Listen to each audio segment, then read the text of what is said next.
All right, then. Welcome in to the Rant with me, Pugs Moran, every day live around noon, 12-ish, 12 o'clock hour, here from the Kelly Moore Memorial Studios in the beautiful E-Gallery in Dallas's Design District. RadioMisfits.com is where we call home. Check them out, won't you? All right, let's see how to the chat room. We got people already coming into the chat room. Barney's here, Peter's here, Jen's here, Mikey D. Oh, who else do we have in here? All right, come one, come all. A little bit later, start than normal. Here's what this show is. Every day we do a talk show. It's talk show. It's talk for normal people. That's what I like to call it. Talk for normal Americans.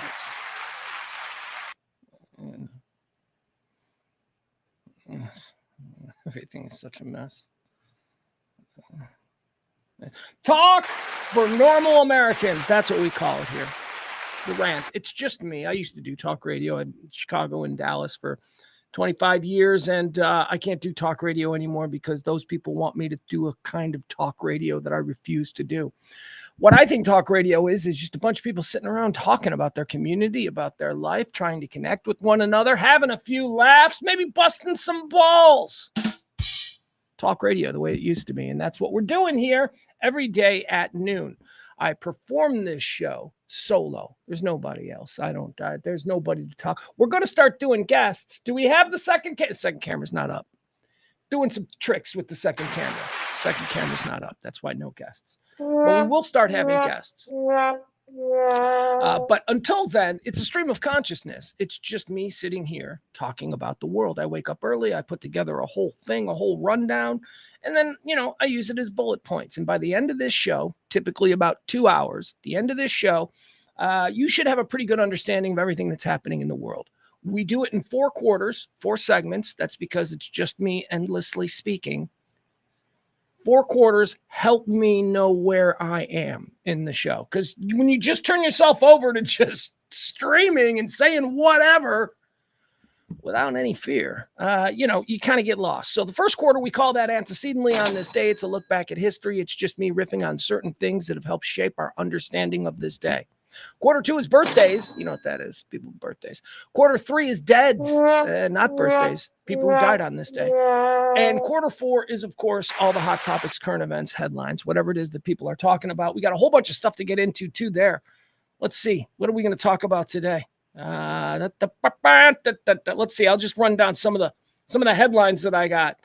Okay, economy. We're not going to spend a lot of time on that. Who cares? Canadian tariffs. I'm so tired of talking about that shit. So, but, I'll mention what the latest is. A daily segment now that we're calling Fucking Russia. Seriously? Fucking Russia. We're going to do that as well. What else do we have?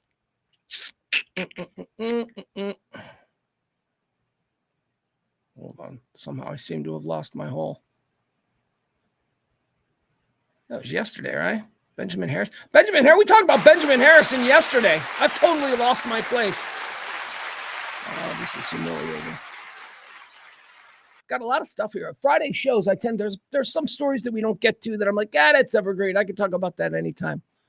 There's a bunch of stories here today that we'll probably won't get to because we got a lot of good stuff. All right, here we go. Here's what we're going to be talking about. Of course, Russia and shit. I already brought that up. Did you hear about the story in Connecticut where this dude was being held by his stepmom for like 30 years? He's like 31 years old. He had to burn the house down in order for the authorities to come and free him. A 31-year-old man in Connecticut. We're going to talk about that story. That's wild. We got a mega pastor here in Dallas. We got to follow up on him. Remember the dude who ran that big Gateway church? He's one of Trump's faith leaders. Yeah, he's in trouble. He did some diddling back in the day. Don't know that he's still a daily diddler, but he was at one point in the 80s a well-known diddler. So we'll talk about that guy. Town hall. We got some crazy town hall stuff. People yelling at each other. Bill Burr went on Charlemagne. He's taken off after Elon Musk. Man, I'm telling you, he's about as high profile a Musk detractor as they come. That's scary because, I got an idea for a movie. Maybe I should reach out to Bill Burr. This would be a great idea for his next movie. What if here's how Bill Burr, I know Bill too, enough that I could probably get a note to him. I mean, I know Bill Burr doesn't, he's like, oh yeah, Pugs and Kelly from like 20 years ago. I thought you guys were dead. No, that's just Kelly, Bill. I'm still alive. What can I do for you? Yeah, hopefully something like that could happen. But my premise for a movie, I got this great premise for a comedy movie. And let's have it star Bill Burr. And it's all lining up perfectly. I'll tell you about that when we get to the Bill Burr story. Don't want to get into that now. Me, working people, middle class, working class. Those are the people. That's who I come from. That's who my people are. That's who I like. Of course, I live in the wealthiest zip code in America. If I don't pay rent, oh well. Not like I should. So we're going to talk about the normalization of marginalizing people who work for a living. We're going to talk a little bit about that. And there was a great example of that. It was going around on Twitter. And I don't know, some of you like it when I lose my fucking shit. Well, here we go. We don't need Adam. We don't need Barney. We don't need Jeff. We don't need any of the people. Byron, we don't need any of the people that typically set me off. Because I promise you at some point during today's show, I am going to lose my shit. Also, we're going to talk about this Cowboy situation. Cowboys. Oh, my God. Cowboys had a situation on X last night between exiting star player D-Law, DeMarcus Lawrence, and, of course, current star player. And, I guess he's the leader now, Micah Parsons. They were going at it. It's all the talk of the NFL this morning. Just a couple of gals, just a couple of real housewives, just throwing down against each other on social media. So we'll get into that. But really what we're going to talk about is not what's going on with these two, but what is going on with the Cowboys? What does this mean? What? So we'll get into that. All right. We can do all of those things and more stuff. What else do I got? There's something else. We got planes crashing. Okay, we got a new sport that maybe we'll talk about. Got a couple of shows I want to hip you to. All right, and to that end, before we get started here, I want to address Jeff, my Iowa our Iowa correspondent. Jeff asked me a question. I saw it on the Twitter DM late last night. It'd been there for a couple of days. I don't see my DMs all that much. But he asked a question about the television show Paradise. So I was talking earlier this week about I'm looking for a new show, right? And so Hulu's like, you should watch Paradise. I'm like, I don't know, Hulu. I don't trust you the way I trust Spotify. You don't really know me. So anyway, so Hulu says Paradise, and then my buddy Ed, my guy Ed, Radio Misfits, he's like, you should watch Paradise. Good show. So I'm like, okay, whatever. So on Monday, I decide I'm going to watch the new show Paradise. Now, I think this is a network show, but they say the F word. How does that work? I think it's a show that's on ABC, but the first season's over, so they're all on Hulu, but it's also executive produced by Hulu, so I think it's maybe a show that Hulu paid for that also. I don't know how it works. I don't know how it works anymore. Because normally I was like, I don't want to watch some show where they can't even say the F-bomb if the dialogue calls for it, right? But then in Paradise, they say the F-bomb. They say the F-bomb, and I think it's a network show. So I don't know. Are they saying F-bombs now on ABC at 8 o'clock on a Wednesday? I don't know. Anyway, Paradise is the story of a post-apocalyptic. I don't know. I'm not there yet. I'm only 5 episodes. I just started episode 5. So Jeff hit me up on DMs and he's like, hey, dude, you said you watched the first episode of Paradise. I'm wondering if you had finished and seen any more of it. Should I jump in? And I was slow rolling it. And so I was like, I don't really have an answer to that. So last night I ended up watching half of episode 2, all of episode 3, and all of episode 4. And I started the first 10 minutes of episode 5. So that's in total probably about 3.5 hours of television watching last night. Thank you. And it was all Paradise. It was me getting caught up on Paradise. So here's what I'm going to say about the television show Paradise that a lot of people are talking about. It stars either Clarence G. Perkins or Sterling K. Brown or Cornelius G. Hamilton. I don't know, one of those guys. Who's the Sterling K. Brown? Who's Sterling K. Brown and Al B. Sure. It's one of those guys. Very good. That guy's good. It's the one that was in the it's just the two of us in this family anymore. What was that? Just us? What was that show? Everybody watched it, and I'm like, yeah, I'm in no place for this kind of bullshit. That show aired at a time in my life when I didn't really want warm, touchy-feely family shit. I was more in a Peaky Blinders mood, if you know what I mean. So what was that show? This Is Us? Is that it? Anyway, it's that dude. Cornelius G. Hamilton is the star of this new show. It's probably Sterling K. Brown, but he's the star of this new show. He plays a Secret Service guy. He's the president's protector, the main Secret Service guy. And it's post-apocalyptic, and everybody lives in a mountain. And all these 25,000 people were saved when the world ended, and we all live in a mountain now. And it looks nice. It looks like Madison, Wisconsin. It's very nice.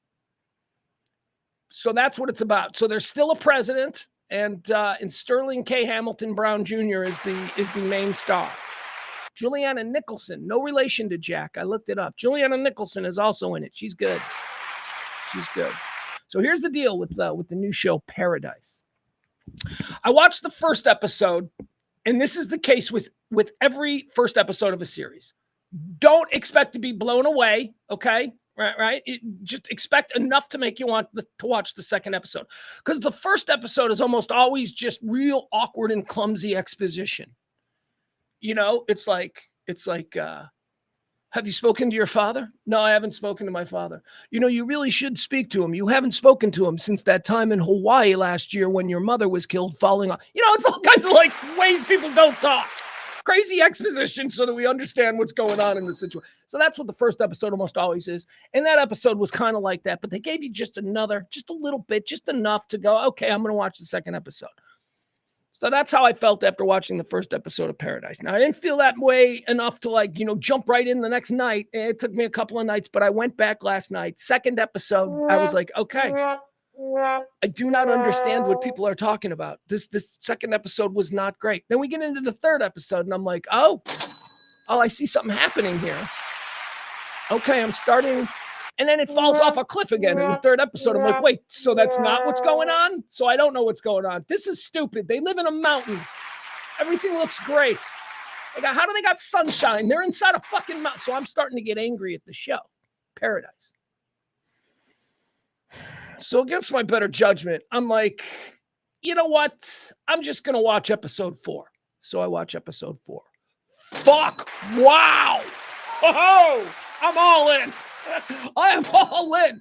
Episode 4, man. Episode 4 is wild. Episode 4 is wild. And it's all of a sudden you're like, wait, what am I watching? What is going on here? So there you go. Jeff, I hope that's an accurate description of how my binge of the new television show Paradise is going. That's it. I would suggest if you can get through the first 3 episodes, you're going to be rewarded in episode 4. You're going to be like, what the fuck? What?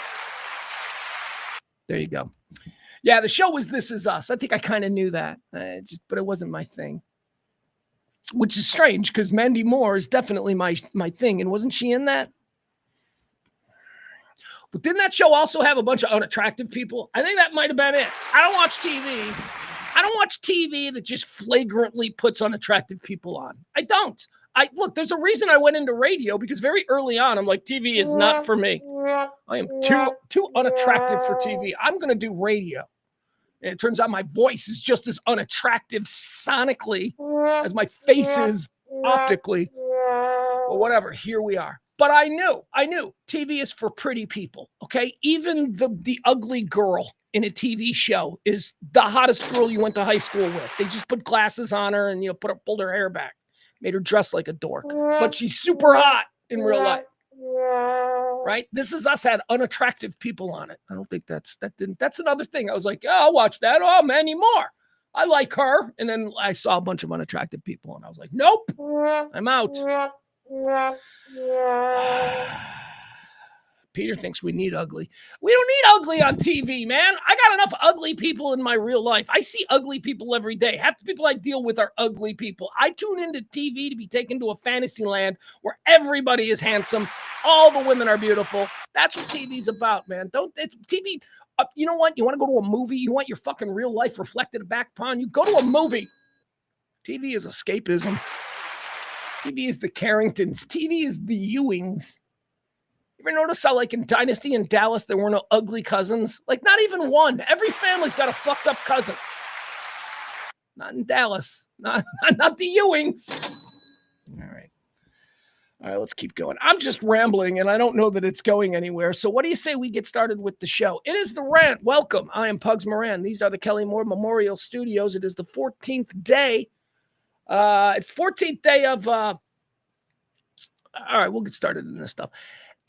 It's two things. It's the 14th day of March. It's 3/14/2025, 73rd day of the year. 292 of these remain until New Year's Eve. So get those New Year's Eve plans started. You never want to get started too early. It's two things. It's 3/14. It's Pie Day. Hey, Pie Day. 3/14. Pie. Get it? You get it? All right. I think there's probably some places you can get free pie. If you want to do the internet research, like I said, it's Pie Day. I'm certain you can just Google that and somebody's going to give you. Is there still Poppin' Fresh? Is that still a thing? No, it's not a thing. Jesus, man. I'm sorry, Jamie. I'm old. Poppin' Fresh. Poppin' Fresh hasn't been a thing since 1990. They've been Baker Square since like the 80s, right? They ain't Poppin' Fresh. I don't know where you go for pie. Actually, that's not true. I know exactly where you go for pie. You know where you go for pie? Kroger. You go to the bakery section. You buy yourself a pie from Kroger. Poppin' Fresh Pies was just a store that sold pies. How many fucking pies were we eating in the 80s that we needed a store that exclusively sold? We were big pie people. We are not big pie people anymore. Anyway, here's the other thing that today is. In addition to being 3/14 Pie Day, it is also, and this is a real thing. It's got a Wikipedia page. I Googled it. It's a real thing. You know how I love the shock jock era of the 1990s? This is like such a shock jock holiday. Here we go. You know what today is? You know what 3/14 is? 3/14 is also known as Steak and Blowjob Day. That's right. Today is Steak and Blowjob Day. You know why? Because it is 1 month removed from Valentine's Day when, men, do everything for the women. So 1 month later, happy Steak and Blowjob Day. That's what today is. Steak and Blowjob Day, sometimes called Steak and BJ Day or Steak and Knobber Day. I guess it started in England. It's a satirical, unofficial holiday created in the United States. We started it. Of course we did. Created in the United States as a male response to Valentine's Day and celebrated a month later on March 14th. On the day today, women are purportedly supposed to cook and fillet steak and then perform fellatio on a man in response. We're silly. That's okay. All right. You shouldn't need a holiday. But look, that should be the kind of thing, if you're in a good, healthy, fun relationship, that should be the kind of thing that occurs regularly. And if you want to just make it an excuse to do it today, good for you. These are young people. You do understand this, right? These are young people in their 20s, because this ain't any kind of bullshit a 45-year-old mother of two is going to stop everything. No, sorry. I was going to take the kids to track practice, but you know what? Maybe we can have the neighbors drive them home, because I'm going to make a steak and give a blowjob to my husband, who I don't even speak to anymore. But it's steak and... See, that's not a thing that old married couples would be into, but young couples. Let's see. The observance of today, Steak and Blowjob Day. The observance has no official status. You don't say. You don't say. Although I got to be honest, I'm sure there are some very interesting MAGA type congressmen who would like to make a speech on the floor today. Mr. Speaker, if I may, as I was reminded this morning on my drive-in by Bubba the Love Sponge, Today is, of course, National Steak and Blowjob Day. I wouldn't put that past one of them dudes. The observance has no official status, being popular as an internet meme rather than an actual holiday, but various souvenirs and video clips have been produced, blah, blah, blah. It has been suggested that Steak and Blowjob Day is a backlash against the feminist movement. Don't do that to blowjobs and steak. Men like blowjobs and steaks, okay? Not because women have been mouthy since the 1970s. They always liked it. It's not, don't do that. Don't make it so having a steak and wanting a blowjob is somehow, makes you a misogynist. You're telling me there's no gay dudes that don't like steak? Because they like blowjobs. Okay, that's it. Happy Steak and Blowjob Day, people. And, if you're in one of those kinds of relationships, good for you. Have fun. Enjoy. Because it's going to get dark. It's going to get ugly. Somebody's going to find a lump. Seriously, enjoy it. If you're in a relationship, if you're at the stage in your relationship where steak and a blowjob sounds like a fun way to celebrate a Friday evening, then you go for it and God bless. Because one day, one of the two of you are going to find a lump. I'm just saying.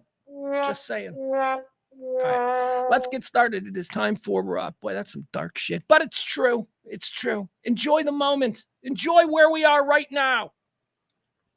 Good Lord, a plane engine could fall from the sky and we'll all be dead. That's just how I live. It's how I expect you to live. All right, let's go in. Quarter one, antecedently on this day. This is where we look at events that have helped shape this day. We riff a little bit about them. Here's one I don't get. On this day, 1794, Eli Whitney is granted a patent for the cotton gin.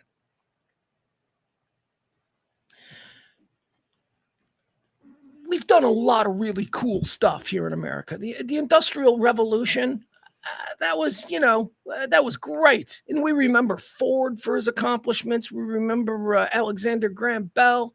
We remember Edison. We remember all these great inventors and these people who created these things. Is it Carnegie that we give credit for the railroads or Steel? I don't know. Vanderbilt for shipping. All of these things. Why the fuck we remember this guy? Why is Eli Whitney in that group? The cotton gin? Really? The cotton gin. We all have heard of Eli Whitney, and we know that he created something that made cotton easy, right? Okay, so that's a great textile innovation, and that's wonderful. But there's probably a million other great textile innovations that took place around the same time, and they weren't taught to kids in the 1970s in public schools. Why did I have to learn about Eli fucking Whitney?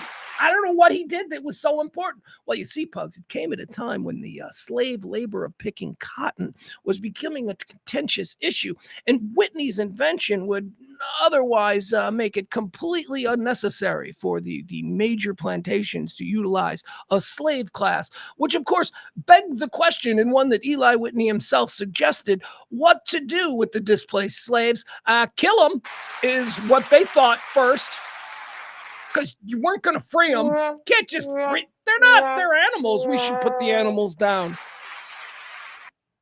I'm not kidding. That was something that Eli Whitney suggested for the problems that his machine might cause. Well, you could just kill them. You could kill them. And I think that maybe the government could do a buyback on the corpses of slaves that you no longer need because of my handy-dandy machine. I think that might be why we know them. But we're not taught that. We're just taught about what a great invention. What about the steam engine? What about the locomotive? Those are great too. Can't tell you the name of the guy who did that, but I can tell you the guy who suggested that we just kill all of the slaves. Eli Whitney, ladies and gentlemen. And now the Whitney family, very, very high ranking. If there is one of those, what do we call it? Puppet masters, what do they call that? The rich people that control everything. If that's a thing, the Whitney family is in there. And you want to know why the Whitney family are in there? Because the Whitney family isn't as high profile and isn't as well named, as maybe some others. But the Whitneys are every bit as popular, every bit as powerful, every bit as important to controlling, this country over the last 200 years. The Whitney The Whitney in New York, that's probably one of their most high-profile things, the Whitney Museum. There you go. Anyway, Eli Whitney. And then they all married each other. Like there's a whole bunch of Whitney Rockefellers. Ugh, these people. Screw you, Eli Whitney. You didn't do anything that good. I'm afraid to jump into the chat room because there's going to be a lot of people who are like, Eli Whitney, and they're championing Eli Whitney.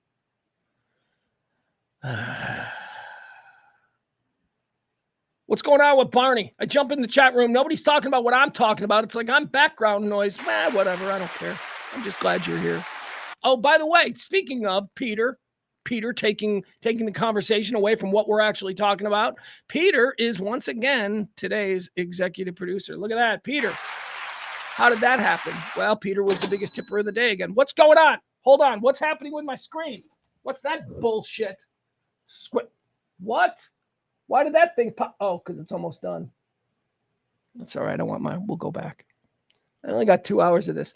I know that there's a way to have like a static permanent thing on my TV back there.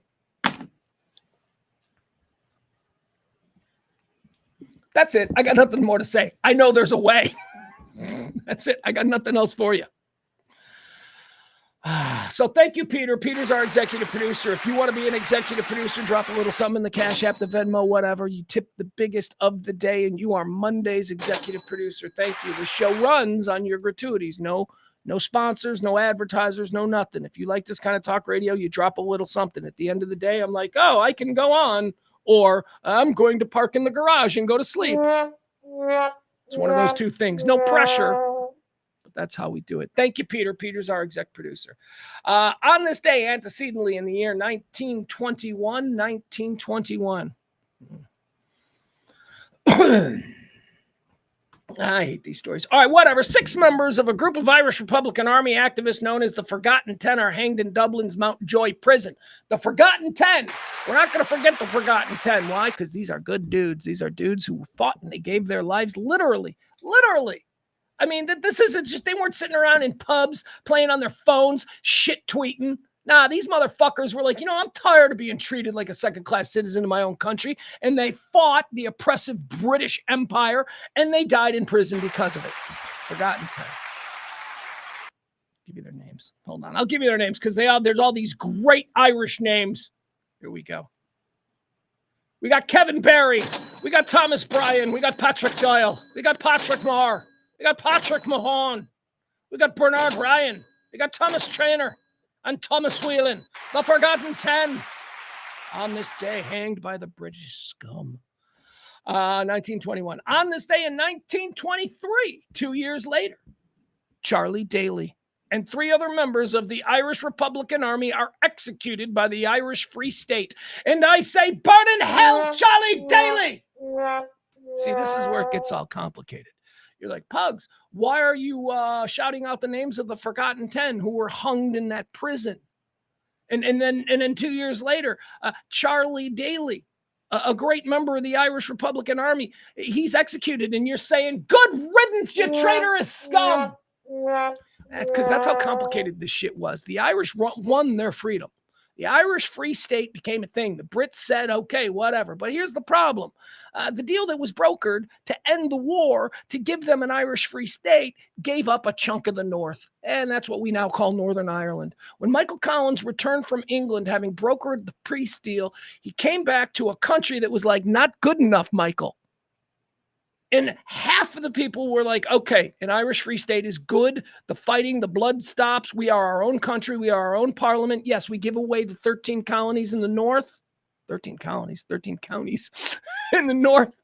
But that's okay. That's a very small part. That was the deal that Michael Collins came back and tried to sell to the people. Half the people were like, yeah, that's totally cool. The other half, who were his former comrades in the Irish Republican Army, then broke off and became these rebels, the Irish Republican Army. And what did they do? They murdered Michael Collins. They executed Michael Collins. The Irish Republican Army went to war with the Irish Free State. This is what happens when most countries gain independence.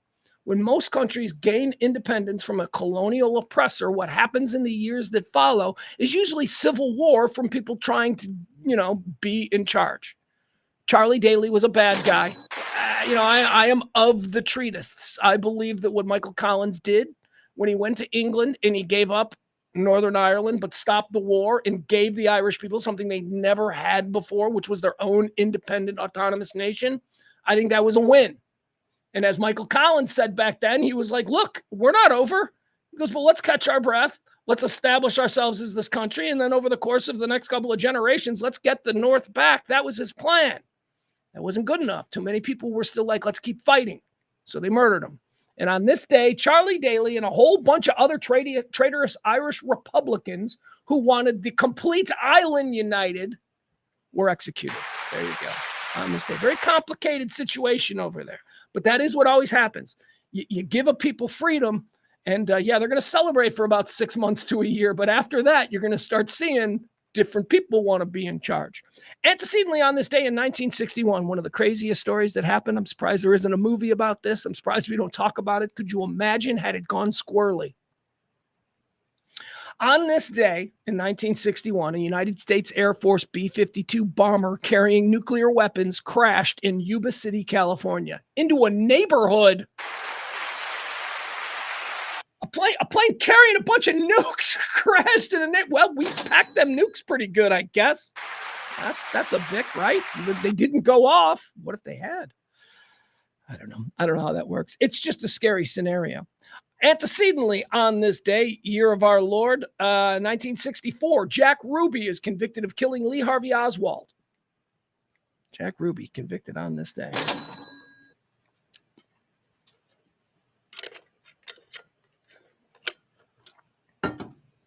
I mean, we know he killed Oswald. We saw it. So that's not a question. But why? That's the question. All right, I was on this day in 1964. On this day in 1967, the body of President Kennedy is moved to Arlington. Where was he? He died 4 years earlier. What was he, like in a back storage room? But they moved him on this day 4 years later to Arlington? On this day in 1982, the South African government bombs the headquarters of the American National Congress in London. This is another crazy story. Just like the B-52 carrying the nukes that crashed in a Los Angeles suburb that we don't ever talk about, or this one is fucking crazy too. 1982, the government of South Africa bombed a building in London. The government of South Africa bombed a building in London. That's war. That is war. All the constructs say that that's war. And guess what? Nothing happened. London was like, well, we don't want to turn this into a big thing. So I don't know if I can exactly place the finger on when the Western world went completely pussy, but this is certainly an early example. The British government was attacked in London. London people died on the street. South Africa, the country, like the defense minister, he's like, yeah, we did it. We blew up buildings in London. Fuck those people. And London did nothing. That's weird. 1982. I'm telling you, that's a weird one. That's a weird one. It's all a construct. You can't do that because that would mean war. Okay, well, let me go ahead and do it anyway. All right, so now what happened? We're going to pretend like you didn't do that because we don't really want war. Because we're just a bunch of feckless cowards who are all talk. Let's do birthdays. People celebrating birthdays today. Here are some people born on this day. We must now decide whether or not we want to wish them a hearty and healthy happy birthday or not. Born on this day in the year 1879, Albert Einstein. Happy birthday. He seems cool. You like chicks. you like young chicks. Nothing wrong with that. Look, man, nothing wrong with that. Albert Einstein, when he was living there in New Jersey, Princeton, right? He lived on the campus of Princeton most of his life. So Albert Einstein's living there in New Jersey, and he's a little bit older, and he's super famous, and he doesn't need to do it. Marilyn Monroe's calling him the sexiest man in the world. He's got a good life. He did the E=MC² thing. He's pretty much done for life. Like an Olympic athlete, he's like just famous now forever for doing one thing back then. So he used to give these speeches and he used to make a lot of money on the lecture circuit. That's how he made millions and millions of dollars a year. Oh my God, come have lunch and listen to Mr. Albert Einstein speak. I mean, that was a big thing in 1950, right? If you were a society, but so he made a lot of money doing that, and he toured relentlessly. He gave speeches everywhere, and he charged and charged and charged and charged. The only time Albert Einstein didn't charge is when he spoke to all girls' schools. He used to do that for free. Yeah. He used to like going and speaking, and we're not talking about girls' colleges. We're not talking about Vassar and shit like that. We're talking about like girls' high schools. You like to go and hang out with the young girls. Albert Einstein, born on this day in 1879. Happy birthday, Al. I got no problem with that. I mean, I don't know. There's never been anything like, yes, he raped a bunch of 15. None of that. I don't know, maybe, but no, nothing that I know of. I just know that he was a kooky old dude who liked to give really expensive speeches to rich people and then free ones to hot young girls. And we can draw our own conclusions, whatever we need to do there. All right, born on this day in 1928. Here we go. Oh, we take our hats off for these people. That's right. Frank Borman, astronaut, man barely alive. Well, he's not even barely alive. He's dead now. Frank Borman was an astronaut. He was one of the great astronauts from the cool astronaut crews. Of course, I consider the real astronauts to be the Mercury, Apollo, and the Gemini. Those guys, those are the real ones. Borman was one of those. Borman would then go on to be the president of Eastern Airlines.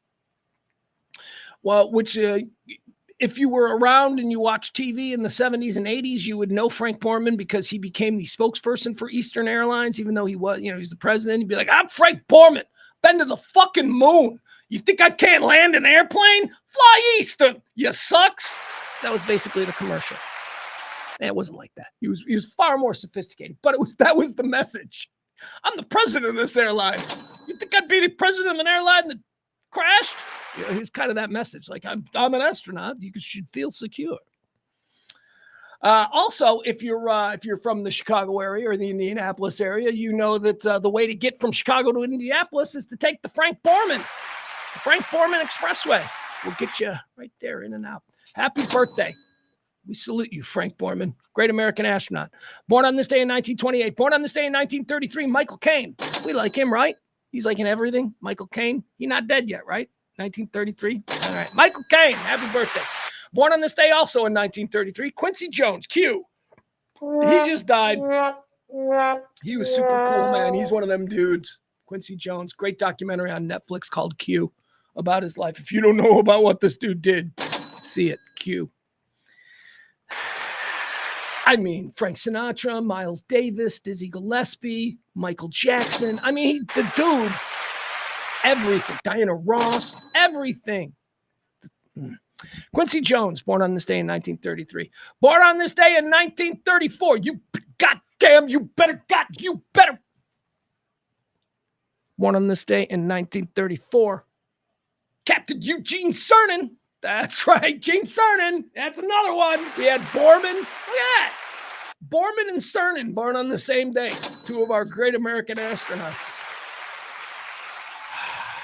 Eugene Cernan, American captain, pilot, and astronaut. He died in 2017. Miss you, sir. Godspeed, Gene. Born on this day, 1934, Gene Cernan. Born on this day in 1938, Jan Crouch. Remember this crazy lady? She used to be on TV. She was right here, like she was like North Texas. She had the Trinity Broadcasting, right? Jan Crouch. They used to do it from off 114. They had that big thing that looks like the White House there. Remember this lady? Look at her. She was nuts. Oh, yeah. Look at her. What's she doing? What's Jesus lady doing? All right. So like right off 114, they have that big giant like White House looking building. And I know you're like, Pugs, that's Trinity Broadcasting. Yeah, it's Trinity, that gigantic, or it was Trinity. I think it's Glenn Beck now, right? And that didn't Glenn Beck buy that? Anyway, we all know what it is. Looks like the White House. That's where this lady was doing her shit from. And I used to watch this lady in Chicago, like in the 90s. You know, you'd be like out at bars and stuff, and you'd come on, and it was only like pay-per-view, and be flipping around the channels. You would stop on this chick. You'd be like, oh, let's see what she has to say. She is obviously making some terrible life choices. I mean, look at this. She went with that color. Yeah, she's like, I got all the colors in the world I can go with. I would go with this color. That's a choice she made. And now she's going to sit there at 3 o'clock in the morning while you're half in the bag, and she's going to tell you about how you get to heaven. Oh my God, what is going on here? Why did she do? I mean, obviously it's a wig, right? But what are these choices? What is it? All right, Jan Crouch, there she is. Fucking weird ass lady. Making some weird ass lady choices there. Jan Crouch, born on this day. She's dead. She's dead. Died in 2016. Born on this day in 1938. Born on this day. Oh, here's another one. Is this one good?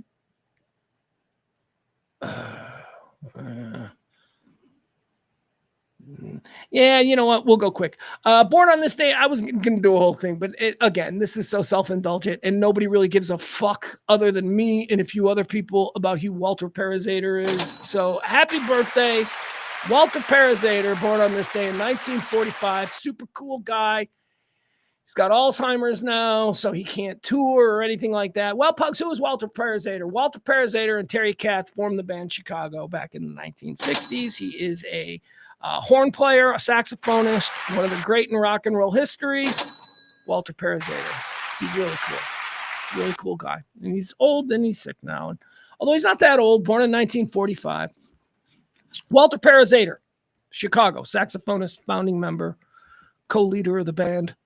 Until Cetera got involved. I mean, Cetera was always there. I don't mean to be like he was a Johnny-come-lately. But after Terry Kath left, Peter Cetera came in and said, you know what? There's this thing called roller skating, and they do couples only, and we should just do songs that are played during couples only. And that's who they became after Terry Kath died. But Walter Parazater, man, it was his idea. He heard Got to Get You Into My Life. You know that Beatles song? Got to get you into my life. He heard that Beatles song, and Walter Parazater said, I'm going to be in a rock band. Doesn't matter that I play horns and instruments. I'm going to form a rock band. And he did. Walter Parazater. Born on this day in 1945. Born on this day in 1948. How about the great Billy Crystal? And is he, in fact, the great Billy Crystal? I don't know. Like 20 years ago, we've been like, oh, Billy Crystal's first ballot. He's the greatest. He's first. My kid, 15, doesn't know who Billy Crystal is. He's like, yeah, I don't know who that is. We were watching the SNL thing, and I'm like, oh, that's Billy Crystal. Like, he does Fernando, and he's done a whole bunch of really good movies. And my 15-year-old's like, never heard of him. Never heard of Billy Crystal. That means something. I know that, it probably doesn't mean everything, but it does mean something. Unless, of course, he's just a one-off idiot who doesn't know who Billy Crystal is. But he should know who Billy Crystal is. If Billy Crystal was out and being mentioned and people knew, he doesn't know who Billy Crystal is. That's my point. So happy birthday, Billy Crystal. Here's another person born on this day in 1948. Here's another person he probably has no idea about. But this shows you the fleeting nature of fame, does it not? Larry Johnson. Born on this day in 1969. Now, Larry had a couple of things working against him. One was his name. It's not a very memorable name. Larry Johnson's incredibly generic. In fact, at the time that he was dominating the NBA, there was another Larry Johnson playing NFL football, right? There was a running back. It's like, wait, which Larry Johnson are we talking about? So the name didn't help him, but he was a dominant basketball player for a period of time. And then he had a shoe campaign where he played a character called Grandmama. You remember Grandmama? Dunking on everybody? Oh, Larry Johnson and Grandmama, they were huge. Right up there with Penny Hardaway and Little Penny. Remember those?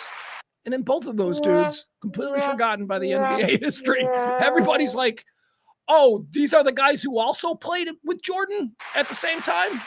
Yeah, let's forget about all of them, except for we'll keep Barkley. We'll remember Malone, but Iverson to some degree. Everybody else.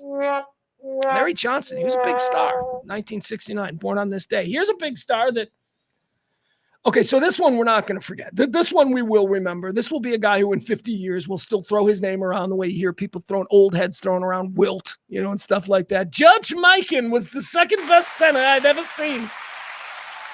6'6" white guy from Minnesota, the most dominant center of his era. No, This guy will be remembered. Steph Curry, born on this day in 1988, American basketball player, first ballot Hall of Famer, son of Del Curry, brother of, what's his brother's name? Clyde. Let's just call him Clyde, brother of Clyde Curry. Born on this day in 1988, Stephen Curry. Born on this day in 1997. Let me tell you, the lady that I really came around on. We're gonna end with this one. Happy birthday, Simone Biles. Simone Biles. Didn't know anything about her. Two reasons. I am neither a fan of competitive female gymnastics, nor am I a pedophile. So I had very little familiarity with who Simone Biles was, other than I'm at the grocery store and, oh, is that Simone Biles on that Wheaties box? You know, shit like that. And now Olympic heroes, Simone Biles. Right, that's happening on a TV as I'm walking across the room. So that's my familiarity. I didn't really know anything about her. And then my Bears, we picked up her husband, Jonathan Owens, who's a safety. And so all of a sudden, everybody in Chicago was like, oh, Simone Biles is now going to be a part of this team. And I'm like, ugh. Let me tell you something. That's a lovely girl. That is a lovely young lady. I only know her through her association with the Chicago Bears. And she is beautiful, dare I say sexy, which is something that I was like, huh. I didn't realize that about Simone Biles, but explains how she landed an NFL player. Yeah, okay, I can see it. She's pretty cute. And also really nice. Like, she seems like a really nice person. So happy birthday. Born on this day in 1997, Olympic gymnast icon, Simone Biles. Is she? She is, right? Like, I don't know. It seems like every 4 years we get another one-off name of somebody who's now famous. And we're like, okay, I'm going to place that name in my head in the gymnast person category. But I don't know if they're ever, like, I think Simone Biles is really good, right? I think she is legitimately got second most gold medal, like shit like that, right? Not like Michaela Maroney, who, we're all like, that's a name. I'm like, she was really famous at some point. And then you look and it's like, she won a bronze once. And I'm like, no, that ain't the same. That ain't the same as Simone Biles. Who else? Who else do we got? There's other ones. And I don't want to, this is where I get into trouble. Because there's a bunch of black ones. And I only know Simone Biles. And quite frankly, only like Gabby something. It's not Gabby Giffords. There's a Gabby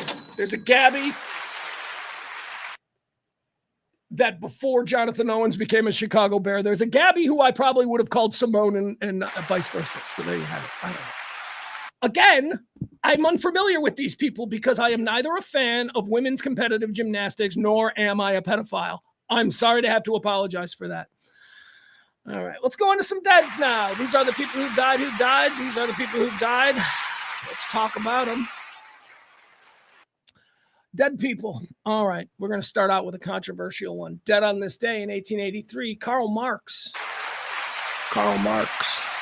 I know a little bit about Karl Marx. I've studied Karl Marx. Karl Marx was a philosopher. I don't know that a lot of people know who Karl Marx is.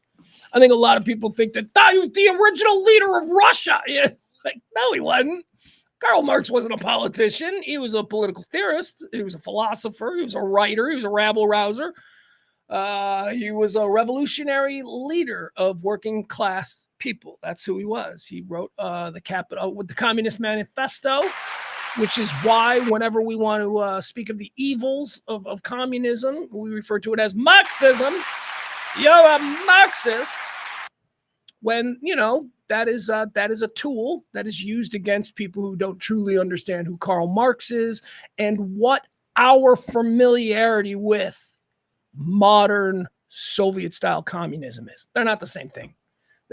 With all due respect, what the Soviet Union was for 60 years, certainly during the Cold War, what they were was not a Marxist nation.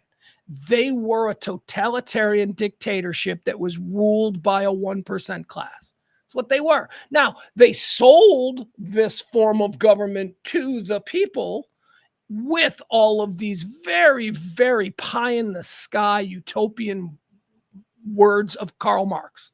Karl Marx basically was a guy who philosophized about the potential of the perfect human community. That's who Karl Marx was. Okay. He wasn't a leader. He didn't enslave people. He didn't do anything. He just thought, you know what? There's got to be a better way. I look around and I see this divide between people, rich and poor, haves and have-nots. I look at the power of the working class, the collective influence of the working class. And then I juxtapose that against the relatively small number of the lead class. Those are the things he thought about. That's all. He was basically just a guy who looked around at the world and said, hey, you know what? What if all of us poor people got together? What if we all got together? So, of course, that message was popularly twisted by the people who make the message, which throughout a large part of the 20th century was ABC, NBC, CBS, a couple of newspapers, and that's it. People who put the message out that form of thinking was against what America is and the American dream, and anybody can have everything they want here. That message was put out by our own ruling class, the Rockefellers, the Vanderbilts. Communism must go. Why? Because ultimately it wasn't about becoming what the Soviet Union was. It was about the realization that the working class was being exploited. So yeah. So now when we think of Marxism, we think of what the Soviets did. But I'm here to tell you that was not Marxism. That was a totalitarian dictatorship that duped its people into thinking they were buying Marxist philosophies when in fact they weren't. Okay? They weren't. Karl Marx was born on this day in 1883. Let me read you just a little bit about what it says about him, because I am actually a fan of his way of thinking. I am not a fan of the way his ideas have been implemented upon societies in the past 50, 60, 70 years, but I am a fan of what his pie in the sky ideas were. I am also a bit of a pessimist when it comes to human nature, so I don't know that any of his goals or beliefs or hopes could ever be actually realized, because I don't think we have it in us. We're always going to want to be better than the next guy. I think that is the competitive edge that makes human and ultimately failed species, but we'll see. Marx's critiques of history. All right, Karl Marx, born on this day, German philosopher and theorist. Okay. Marx's critiques of history, society, and political economy hold that human societies develop through class conflict. He believes that all societies develop on people within that society being divided. Okay. He believes that all societies develop through class conflict. In the capitalist mode, which is ours, this manifests itself in the conflict between the ruling class, the bourgeoisie, that control the means of production, and the working class, the proletariat, that enable these means by selling their labor power for wages. That's how he saw it. He saw this system as being an equal balance between the people who control the means of production and those that they pay to provide the power so that those means of productions can actually become a thing. Okay. He also said, employing his historical approach, Marx predicted that capitalism produced internal tensions and that these tensions would lead to its self-destruction and a replacement by a new system. For Marx, class antagonisms under capitalism, owing in part to its instability and crisis-prone nature, would eventuate the working class's development of, are you ready, class consciousness. That's all Marx was about. Class consciousness. And in a really dumb roundabout way, that's me telling you to stop thinking one day you'll live in the mansion on the hill. Class consciousness. You are where you are. These are your people. Make it better. Stop pining for what was denied you. Stop pining for what you think somebody else got, and understand that this is all set in stone from the moment you're born. Class consciousness. Proletariat versus the bourgeoisie. Moving on. I don't want to bore you. It's kind of bullshit. It's all part of my TED Talk. Karl Marx, born on this day. A wildly misunderstood dude. All right, let's keep going. Misunderstood because of the Cold War. We had to equate Marx and his name and his words and his philosophy with what Stalin was doing and with what Khrushchev was. We had to make that because, people don't do nuance, and it was just Marx bad. He's not. He's a philosopher, okay? He just wrote about what he thought the perfect world could be. He wasn't a leader, a general. He didn't operate camps. He didn't make any laws. Born on this day in 2010, here's switching gears. How about Peter Graves? Peter Graves was a TV star in the 1960s. He was on the show, what was the show? Mission Impossible. But then he did Airplane. Great Peter Graves. Flight 209er, this is Denver Flight Control. You're approaching some rough weather. Please climb to 42,000 feet. Roger, Denver. We have a visitor. Hello. Hi. This is Captain Over, Mr. Murdoch, and Mr. Basta. This is Joey Hammond. Well, hi, Joey. Come on up here, you can see better. Joey, we have something here for our special visitors. Would you like to have it? Thank you. Thanks a lot. Sure. You ever been in a cockpit before? No, sir, I've never been up in a plane before.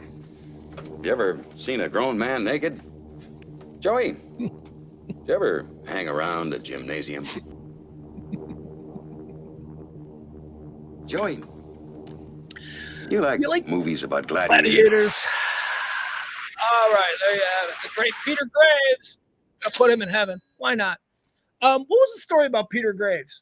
The Zucker brothers who made the Airplane movies, they loved him in that role because he had never done comedy, and it was different from his very straight, very serious role in Mission Impossible.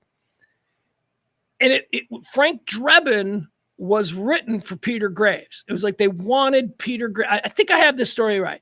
They wanted like the Naked Gun movies and the Naked Gun series to star Peter Graves. He was supposed to be Frank Drebin, but then he didn't want to do it because he thought that, I'm still a serious actor, and that was silly and that was fun doing Airplane, but no. And I think that's where we got Leslie Nielsen as Frank Drebin. And if you look at Peter Graves and Leslie Nielsen, I believe that a lot of people think that Peter Graves from Airplane is in fact Leslie Nielsen. Like, I think you'll get into a drunk argument with people where somebody would be like, no, the pilot was Leslie Nielsen. No, it wasn't. It was Peter Graves. No, it was Leslie. It was, I see it in my head. It was Leslie Nielsen. No, it wasn't. They do look alike, but no. It's like one of those mistaken identity things, like Geraldo Rivera. Do you remember when? You remember on 2020 when the WWE wrestler punched Geraldo Rivera in the face really hard on TV, and Geraldo Rivera got hurt? Remember that? And then Geraldo Rivera sued the WWE, and it was a whole big thing. Remember that? Remember when that happened? No, you don't, because it wasn't Geraldo Rivera. It was John Stossel. But for some reason, everybody thinks that's Geraldo Rivera because they're both swarthy young guys with bushy mustaches and black bushy hair. That's John Stossel. Got punched by the wrestler. Jerry Lawler, I think, got punched by the wrestler. Not Geraldo Rivera. Anyway, let's keep going. We're going to put Peter Graves in heaven because he was funny. Dead on this day in 2018, Stephen Hawking, English physicist and author. Heaven. I mean, come on, man. You don't get heaven. He was given shit to deal with on this plane of existence. And that is, he still went to work every day. You got to heaven. Okay. I got to believe that he's running with puppies through fields in heaven. Hopefully not chasing underage girls. Yeah, I know. I know that people are like, he was on Epstein Island. We don't know that. Okay. And I don't trust. We don't know that at this moment. I get that people are saying it. And besides, nothing worked. What kind of a predator is he? Nothing worked. Come sit on my straw. Like, what is that? He can't. How's he molesting kids?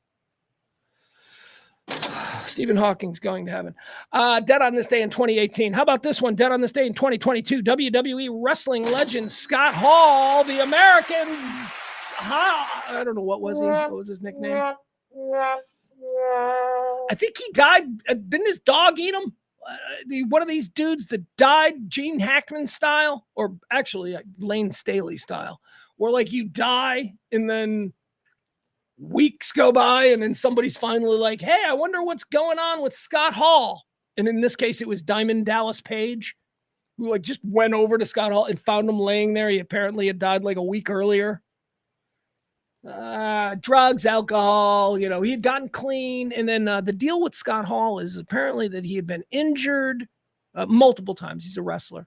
Injured multiple times became addicted to painkillers, had all kinds of problems with that. Then got clean and was on the road to redemption. And Scott Hall was back in the WWE and all of that. And then COVID. And then he got locked in his house.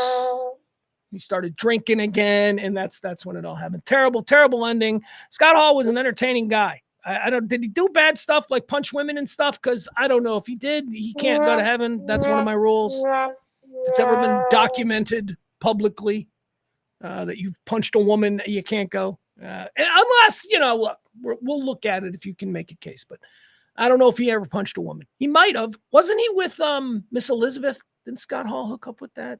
She was a handful. I don't know. I'm going to put Scott. All right, dude. We're going to jump into Scott Hall's personal life. We're going to see. I didn't want to do this, but here we go. Hall married Dana Lee Bergio in 1990. They divorced in 98. That's 8 years. That's fine. Good for him.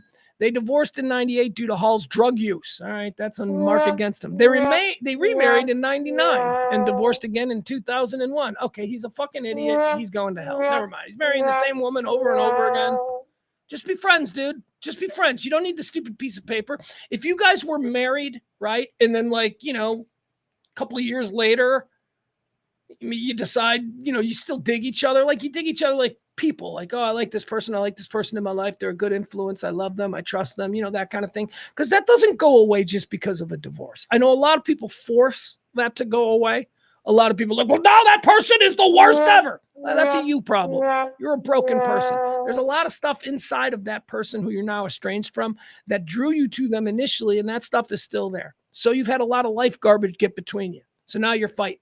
But that's all right. Anyway, he's going back. He's marrying him again. I can't abide that. You don't remarry the same person. You hang out. You spend the rest of your life together. Unless there's insurance issues. If there's if it's a money or a paperwork thing, I don't know what I'm talking about. Scott Hall's going to hell though. I do know that. I decided. I just think looking at his lengthy personal life. If on your Wikipedia page, if you have a personal life section, and most celebrities do, if your personal life section is really long, oh yeah, you're quite the character. You got a lot of stuff going on. If your personal life rates something like that. All right, let's see. What else do we have here? Yeah, that's it, guys. I think that's going to be it for our deads. Once again, I would like to thank our executive producer of today's show. He is the always ready Peter. Thank you, Peter. Peter was the big tipper yesterday. This show runs on your tips. If you want to support, you want to be the big tipper on Monday, all you got to do is drop a little something this weekend. It'd be greatly appreciated. All right. Hey, guys. I got to go to the bathroom. I know that's not something that I do often, but every now and again I sit here. I got to go to the bathroom. So what we're going to do here is we're going to take a quick break, okay? I'm going to run down to the bathroom. I'm going to come back. You're going to do the same if you so need. Maybe freshen up your drink. Come on back here. We're going to get into all of the things that are happening today. I've got a full show for you. A lot of stuff that I want to talk about. And honestly, if I'm being truthful, there are some days I'm just like, meh. There are a lot of stories that I'm passionate about. I got to go to the bathroom because I know one of these stories is going to set me off. So let's go.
All right, there we go. We're back. Thank you. Appreciate it.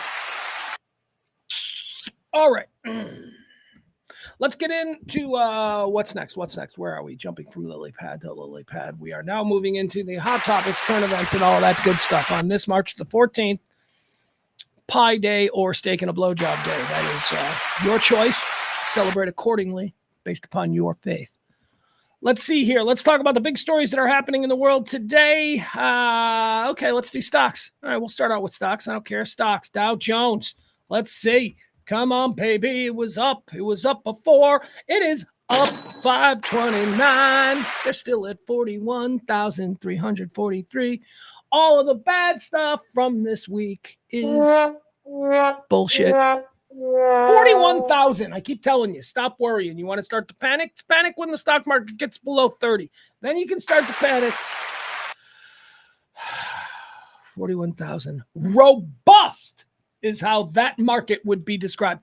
A robust 41,000 market that's currently up 500 points after being, very chaotic all week. Let's see. What do we have here? All right, stocks, that's good. Oh, you know what's up? You know what else is up? You know what's up? Gold! Gold, I tell you! Gold, sweet, beautiful gold is up. That's right, because, moments before the end of the world occurs, gold prices are just going to be out of control. Gold clears $3,000 an ounce for the very first time. Is that an ounce? I just said that. That's an ounce, right? That's how we measure gold.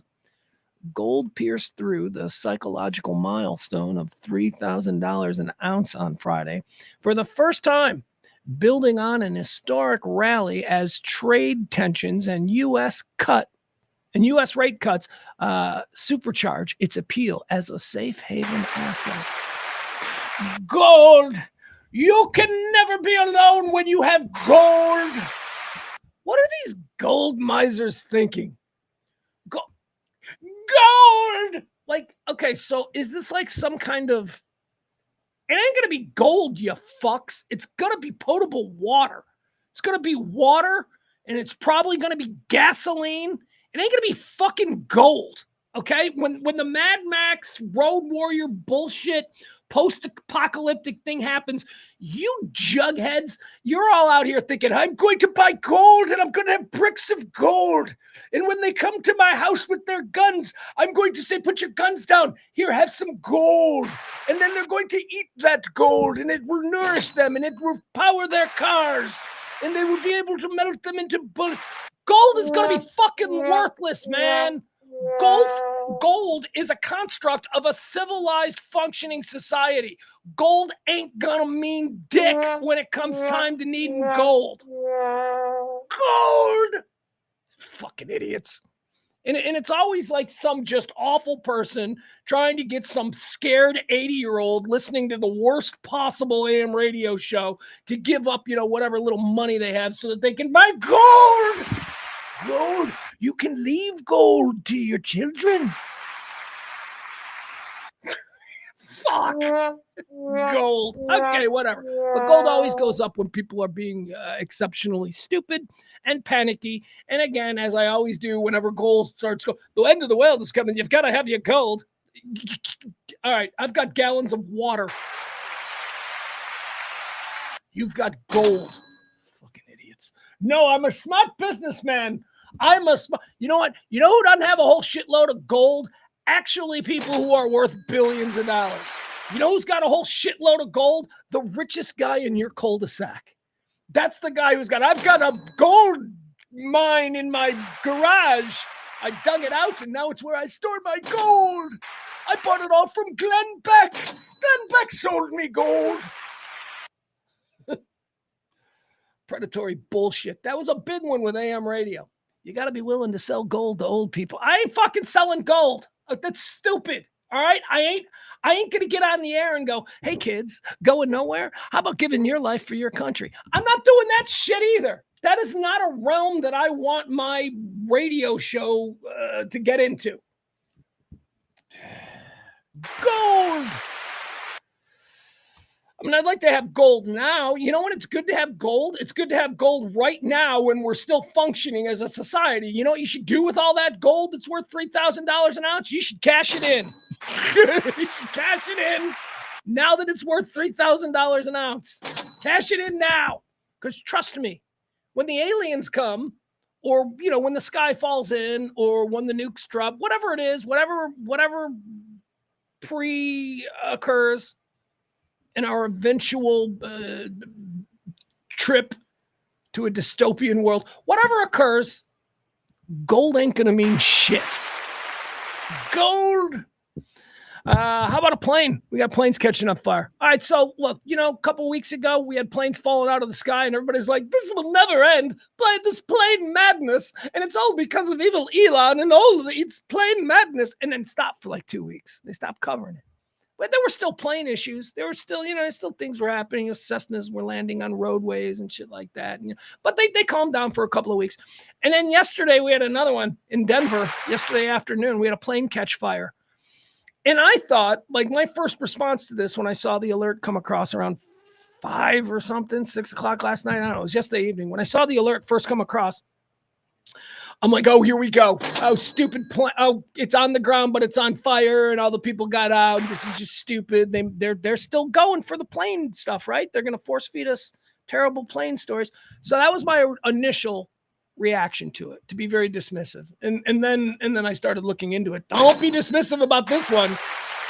I don't know. Look, first of all, the first thing that I think is most important to point out, the pilot of this plane was a woman. All right, so obviously it's another DEI hire.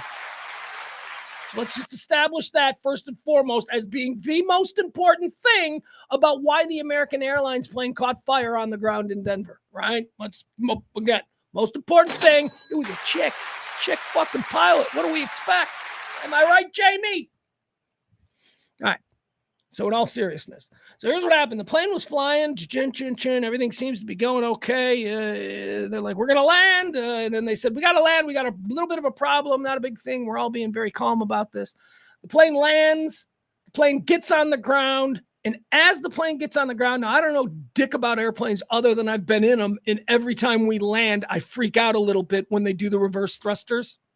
Don't you too? Like, you're like, all right, here we go. We're in the plane.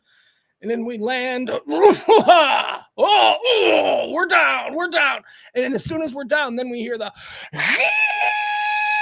you know, the reverse thrusters. And you're like, it's very cool. Man's eternal war with force and gravity. It's very interesting to experience that. But I think that when they did the reverse thrusters, the engine blew up like boom, right? And so, and then they're like, mayday, all this shit's going off. And eventually they had to deploy the slides and all that stuff. So I guess my question is this. There are two ways to look at this. A couple of seconds earlier, this plane was up in the air. If this plane was up in the air, would that engine have gone bang? You know, would it have exploded when it was up in the air? Or, again, because I don't know anything about airplanes, I've seen in movies and shit where planes lose engines. Like, couldn't they have in flight put that? I've seen this happen. I've seen in like World War II videos, you know, where like planes are hit by bombs and their planes are on, their entire wings are on fire, and they're like, put the fire out. And they shut down the engine and everything's fine. So if this had happened while they were in the air, would it have necessarily been fatal, or would they have been able to get it on the ground? I don't know. And once they did get on the ground, is the only reason that the thing caught fire was because of the thrusters? So there was no real fear of it happening while in air, that the engine was a little hinky, and that's why they were putting it on the ground. But with it being hinky, as soon as they hit the thrusters and were safely on the ground, that's when the engine went boom. I don't know how tragic this almost was. But I know we got some audio. Okay, so here we go. This is, we're going to listen to the air traffic control from Denver. This happened, when was it last night? Let me get you the details. The panicked Mayday message received by air traffic control has been released in the American Airlines plane after an American Airlines plane burst into flames on the tarmac at Denver International Airport. Passengers were forced to evacuate on slides. Yeah, there's some pretty, you know, serious pictures. You know, like I said, this is not, here's why this is not one that we can dismiss. right? We had the 2 real plane crashes, and then there was another thing that happened, and we started to make them all come together and like, are they related? Stay tuned after this commercial for Carnival Cruise. That's what they did to us. But this is not something we see a lot. A major American commercial carrier on the ground, on fire, with all of its passengers standing on the wing. Like the passengers were on the wing getting ready to slide down the side that wasn't on fire. So that is noteworthy. That's not just, we're manufacturing another story to keep the plane crash story alive. No, that's something fucked up happened here. Of course, I think it's because it was a woman pilot. What do you mean? We got a woman pilot? Of course the shit went bad. Lady pilots. I have no idea. It's probably maintenance, right? This is the kind of thing that you would hope there are ground crews before a plane takes off, that they troubleshoot all of the engines and they know whether or not this thing's about to go, or how is it? Does it got enough? You know what I mean? I don't want to think that American Airlines maintenance guys or mechanics are going, this should be okay for another 10,000 miles. Like, I hope that's not what's going on. And I don't know how that is related to any kind of, okay, so I heard one story, and I don't want to go there, but I'll throw it out there. So what they're saying is that all of the FAA safety inspectors have been fired, or at least a lot of them. So there are a lot of planes that have weekly, these airports, they have different schedules for all the planes, with all the planes that land. If they haven't landed in this, or if they haven't been there in a certain time, they have to send the FAA person to walk around the plane and inspect it and the engines and all that kind of stuff. And I guess that can be kind of laborious. And airline carriers don't like to have their planes sitting there in an airport waiting to be checked out by the bureaucracy of the FAA. When, come on, what's the likelihood that anything bad's going to happen? Just let us keep flying. That's the attitude of capitalism. So a lot of these dudes aren't doing that anymore. That's one of the things this sort of, and that's a scary one, because it definitely has to do with our safety as citizens flying the commercial airways of America, which we trust to be regulated by a government entity that's main priority isn't squeezing as much money out of each and every air mile. See, that's the priority of American Airlines. The priority of the government who oversees these things on our behalf is to make sure the planes don't blow up. So there is some story about how that plane may have missed an inspection recently, and that has not been confirmed. So take that for a grain of salt. But that is one way that you could say that these chaotic events of how we're reshuffling our government may be directly responsible for something that could have been terrible. I certainly don't believe that the Black Hawk helicopter slamming into the plane in Washington, D.C., I don't believe that had anything to do with it. I think that I don't think it also had anything to do with it being DEI hires. Because remember, what did I figure out yesterday? Everybody with a job who isn't a white middle-aged man is a DEI hire. Which is weird for me because I am essentially unemployed. I should have my pick of jobs. But I don't. Is that why I hate DEI? Because I should be head of surgery at Baylor. Not that black woman. Why can't I be head of surgery? I don't know. I'm just having fun. I got a lot of stuff. I'm ramping up for something here, folks. I'm pissed about something, and I'm gonna go fucking dog wild here in a few minutes. All right, we got some video though. You want to see some video of the plane? Oh, we didn't listen to the. Oh God, I'm so stupid. I'm sorry, guys. All right, I'm going to allow that to happen. All right, here we go. All right, here's the air traffic control conversation between the American Airlines plane and the tower. This was first reported by CNN. Ella's Bakery. Oh, what? It all started with one smart decision. Oh, A we certified gotta used watch. truck from her local Ford dealer. It came with sweet perks, like roadside assistance and rental coverage. I can't even make it Ella bigger. can You don't focus let me on do the anything. More important things on her plate. Ford Blue Advantage. Used car buying that's built for you. 10,006, or 1006, just to verify, not an emergency still, correct? We just have a high engine vibration, so we are cruising slower than normal. All right, you hear this? So right here, this is before the thing explodes. This is the pilot, the DEI pilot. Listen to her. She's all scared like a woman. She's panicking, totally freaking out, the most unprofessional thing. Understand that there's a problem with the engine, so they're bringing the plane down. Okay? And she's handling it totally cool. Nobody's freaking out. She's like, yeah, we got a bit of a vibration here. Hi, this is Captain DEI Hire. Got a bit of a vibration, and I'm on my period, so we got to get this plane down. You understand. She's saying there's a bit of a vibration. Everything's cool. All right, here we go. 10,006, or 1006, just to verify, not an emergency still, correct? We just have a high engine vibration, so we are cruising slower than normal for American 10,006. Once the plane was on the ground just a few minutes later, the tone was very different. I just want to point out that it sounds to be the dude who's panicking. It's the man who's all, Mayday, Mayday! Ah!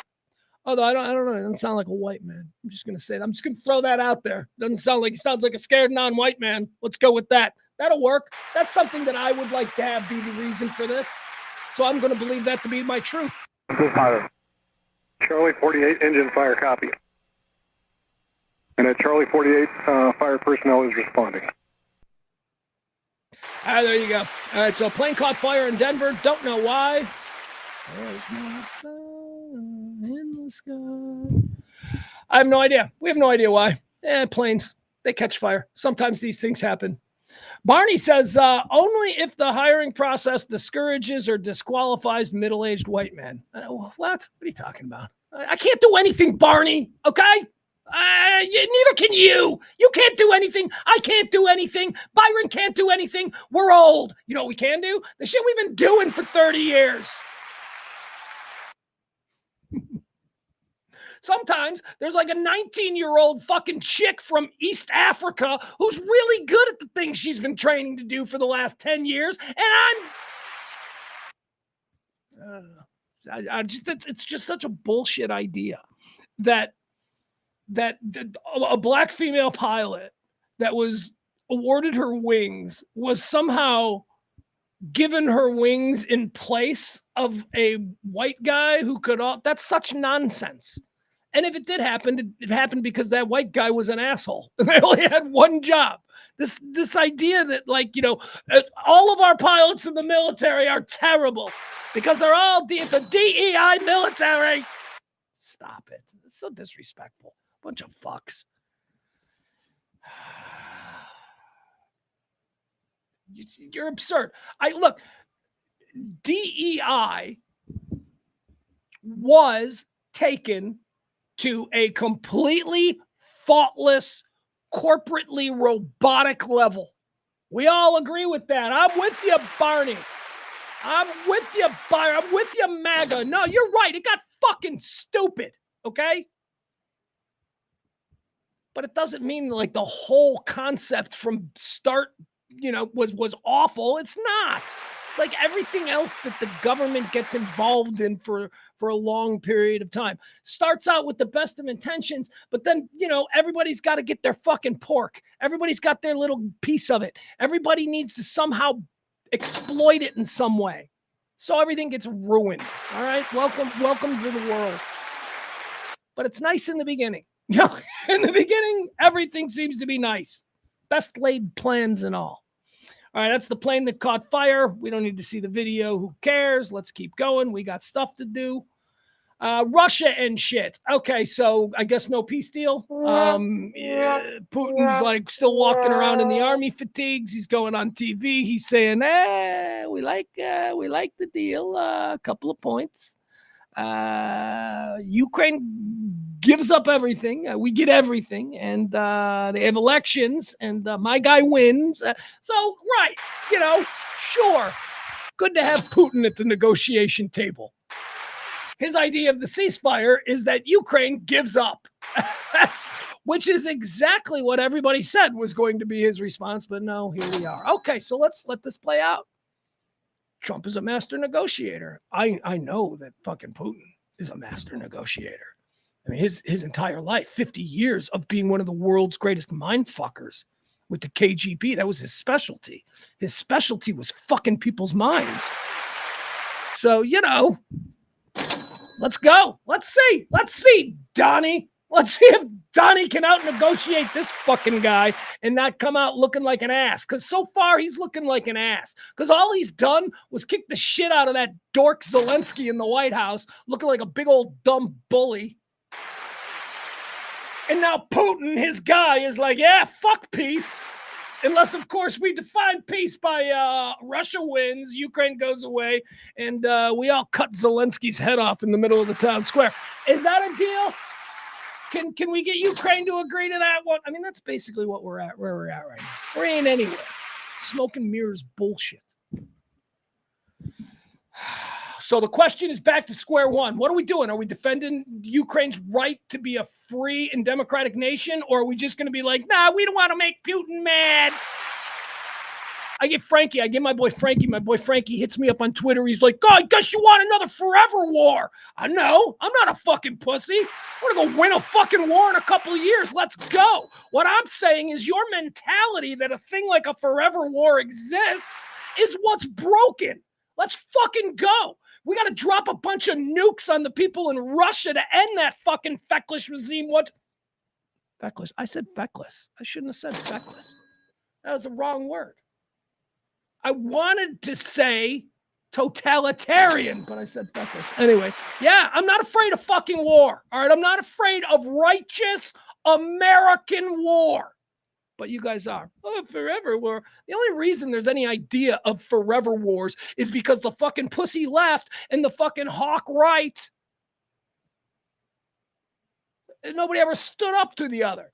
So we have this sort of, ever since then, we've got Vietnam, forever war. We've got Central America, forever war. We've got the Middle East, forever war. Nobody wants to fucking win. Truman wanted to win, although I disagree ultimately with the moral choice of dropping atomic weapons on Japan.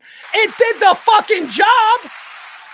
For 60 goddamn years, people started listening to us, and it was a good thing because back then, at least publicly, the shit we were saying was grounded in good American Christian moral foundations. Not anymore, though. Now it's about having the world's richest billionaire cosplaying as an American going, I'm a patriot, I'm a patriot. Fuck you. All right, that's what I do here every day at noon. You can either take it or you can't.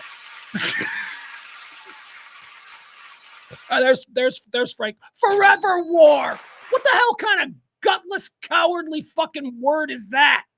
Why is that even in your forever war? I liked it better when you motherfuckers were hawks. So, I was not for the war in Iraq. I was not a hawk, right? But many of you who go way back with me, I've always had a fondness and appreciation for the America vision of Donald Rumsfeld. I loved Rummy. I loved Rummy. Rummy took no shit. Rummy knew what the Russians were. Anyway, they ran Rummy out. They ran Rummy out because Rummy wanted to win wars. Now we got a whole bunch of people like Frank going, forever wars, I'm afraid of them.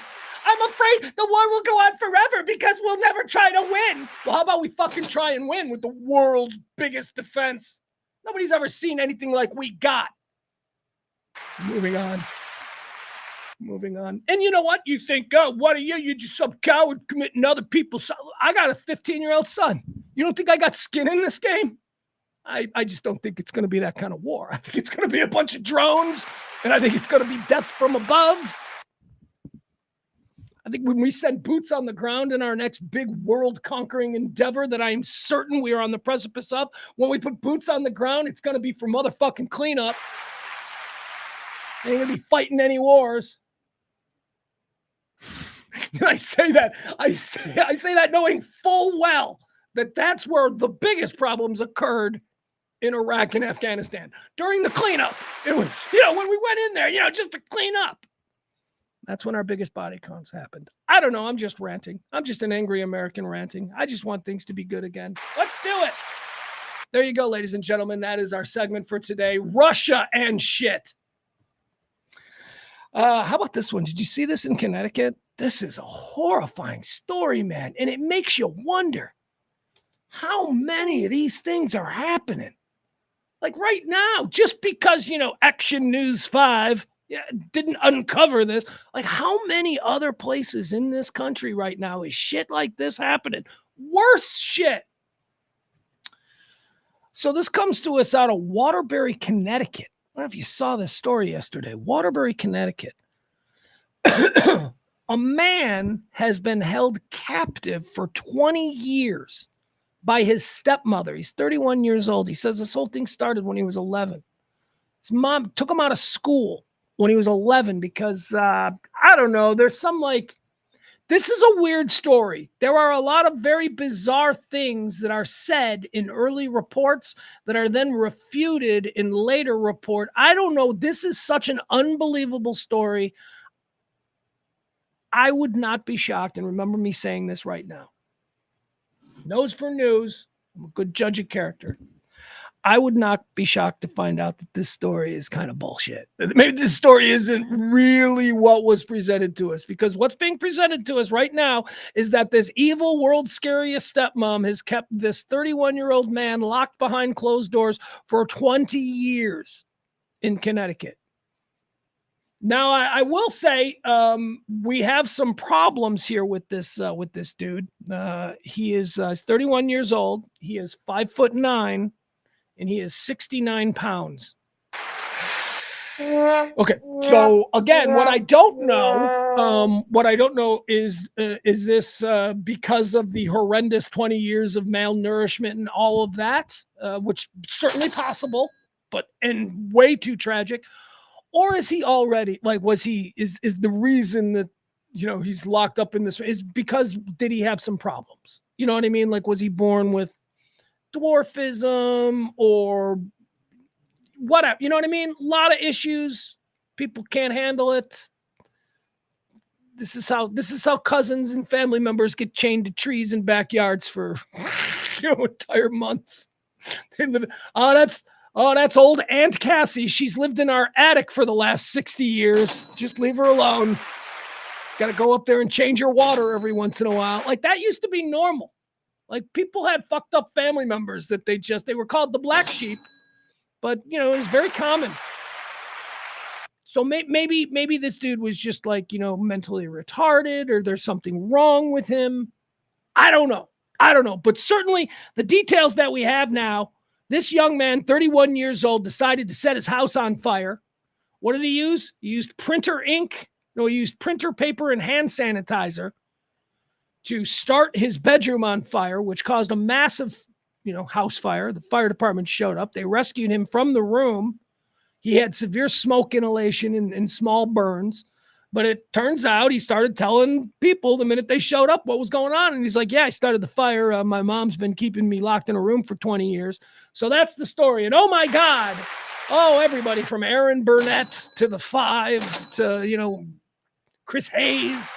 Everybody is talking about it. It crosses all boundaries. Right wing, left wing. What a story. What a story. We can all relate to the evil stepmother. So let me give you the story. Here it is. Here's why I say I would not be surprised if, when all this shakes out, we start to go, oh, so it wasn't exactly the way it was sold to us on day one. Here's why. So early in the story yesterday, as I was reading it, they were talking about how the kid was apparently, the kid told police on the scene. Kid, he's 31. 31-year-old man told police on the scene that he had been held captive since he was in the fourth grade. I guess that's 11. His mother had taken him out of school in the fourth grade because there were all kinds of issues with DCF or whatever. And the teachers in the school were saying that the kid needed this and needed that. And the mom was like, no. So the mom took the kid out of school. And then he said that the school started complaining that I wasn't in school. So they started sending people around. And then the people would come around, and this happened for years and years. They'd come around, and then they just stopped coming around. Every time they came around, the house was clean. My mom was like, everything's fine. He's upstairs. I didn't say anything. Everything went away. I was kept captive for 20 years. So he told that story as, they got a blanket around him. The house is in flames, and he's being interviewed by the police about what the hell actually happened. That's the story he tells. And that's how it was reported in the beginning. But then, I'm watching CNN and they're like, well, CNN is now reporting that the DCF has absolutely no record of this person. They don't know who he is. There weren't any, like he talked about how they had to go to court and they had to see a judge and all this stuff. These are things that this 31-year-old, 5'9", 69-pound victim, alleged victim, and he went through something, so he's a victim. But these are the things that he told police, and none of them turned out to be true. Or at least not as of like 9 o'clock last night when CNN was like, yeah, they're going to double check. That is literally what they said. They said that the county offices are going to get back to us, but they'll double check. But they don't have any record of any of this. They don't know anything about the past 20 years. So who knows? All right, so here's the story. Both sides of his door had been secured with plywood and a lock. The man would later say to stop him from getting out. For years, he'd only been given 2 sandwiches, egg or tuna salad, or possibly peanut butter, and a small amount of water each day. 2 sandwiches? Like when you say tuna salad, is that like sandwich? Is that a whole can of tuna? Because if it's a whole can of tuna, yeah. But if it's just like, then no. But I like if you're telling me a whole can of tuna, that could sustain me. That's a whole can of tuna. Anyway, I'm not comparing. This sounds absolutely terrible. All right. For years, he'd only been given 2 sandwiches, but now he had a plan. Printer paper for kindling, hand sanitizer for fuel, and a lighter. That's what he used. Emergency personnel responded to reports of a burning home in Waterbury, Connecticut. There they found a woman and her 32-year-old stepson. The stepmother, identified by police as Kimberly Sullivan. Jesus, got to be an Irish woman. Got to be Sullivan. Got to be a Sully. I take it personally. Whenever I see an Irish person doing something embarrassing, I'm like, oh God, so fucking shanty. I think everybody should do that. I think if you're Mexican, you should do that. Take accountability. I think if you're black, you should do that. Take accountability. If you're gay, do that. Take accountability. The man was affected by smoke inhalation and exposure to the flames. He had needed help. He soon would admit to police. All right, here, I'm going to show you some pictures. Whatever. I told you the story of him. It's a wild story. Here's the house. Look at the house. I think there's some other pictures. I want to show you the stepmom because stepmom's got crazy stepmom look. But it might just be because it's crazy stepmom being perp walked. Maybe you don't always look your best when you're being perp walked. So there's the house. The yard's kind of fucked up. You're right. Look at this. She's not really doing much with these bushes. That's not good. I understand it's post-fire, right? I see the windows. I see the boards. I get it. It's post-fire. But even pre-fire, I'm not liking the lawn. Okay, so there you have it. There's the house where these horrors took place. See if we can see the mom. We got no pictures of the dude. That's the other thing. Like they're on CNN last night. They're doing this story, and they go, we are not showing pictures of the victim. I'm like, he's 31. Like he's a 31-year-old man. You're acting like he's 5. Show fucking pictures of him. I bet he looks scary. He's a 31-year-old dude. He's been living in a room his whole life. They don't want to show that. Sympathy will go out the window as soon as we see this guy. He looks like something from Lord of the Rings. People will be like, no, we don't want to see him. Let's see. But I think we see the mom, right? Let's see. Hold on. Let's get a picture of the mom. There we go. There's mom. Whoa, wait a second.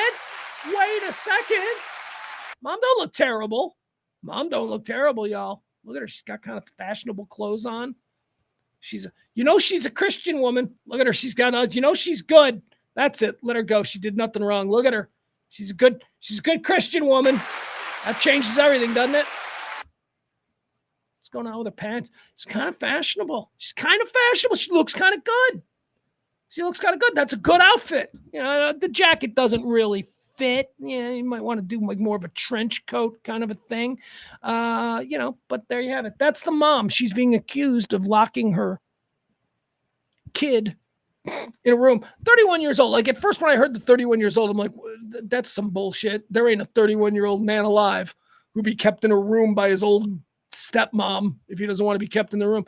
Then I hear he's 5'9", 67 pounds. And I'm like, oh, there we go.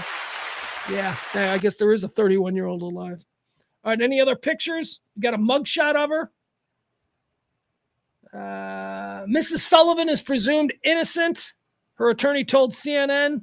When contacted by detectives, she said she'd spoken with an attorney and would not speak to police. She was released from custody on $300,000 bond, according to the Waterbury Judicial District Clerk's office, and is next due in court March 26. What is she charged with?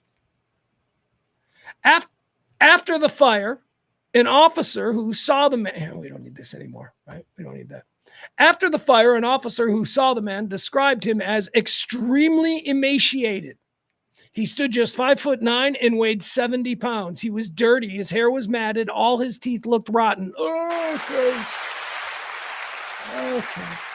All right. So we got a little, like, troll person living in a room there in Waterbury, Connecticut. So I asked this question, like, where else is this happening? Like, how many other... I mean, I guess it's that same weird question you ask where it's like, how many serial killers are out there right now working? Like, they're working. They're killing people. They're in the middle of their serial killer thing. We just don't know about them yet because we've just seen these random bodies and we're not really putting them together yet. That's a thing. But also, how many people are being held prisoner in like a suburban, quiet, tree-lined street somewhere in America right now? I bet you a lot. I bet that happens a lot in like Ohio. For some reason, I think that's an Ohio thing. Anyway, moving on. Terrible, terrible story. What else do we have? Mega church pastor. That's right. Okay, so that dude, the super rich people pastor here at the mega church in North Dallas, he works, it's like out there in South Lake. Former Texas megachurch pastor has been indicted in Oklahoma on child sex abuse charges. This guy, let's see this guy. Let's get a look at him. Let's make sure the whole world knows what this man looks like. He was a preacher. He was a traveling preacher. He used to, that's a thing. That's a fucked up thing. Traveling, you rural people, you have a thing called a traveling preacher who just shows up in your town and you let him sleep on your couch because he's a preacher man. Preacher man can always. The fuck is that? So that's what this guy was back in the 80s. What's his name? I want to call him Robert Jeffries, but I can't. It's not him. Your time is coming, Jeffries. We're going to get you on something. You'll see. Now, this is Robert Morris. He was a Gateway Church lead pastor there in South Lake, where all the super rich people are. And apparently he was traveling around Oklahoma preaching the good word and preying upon the kindnesses of families. He'd stay in their houses and he was diddling kids. Oh, he liked to diddle the little ones.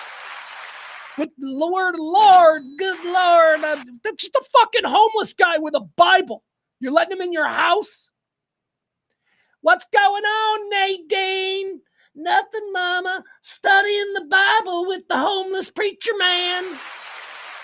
The fuck is wrong with people? All right, so this dude's down there in the 80s. He's doing that. I'll tell you what's wrong with people. Let me turn that let me turn that lens a little bit into me as a Catholic.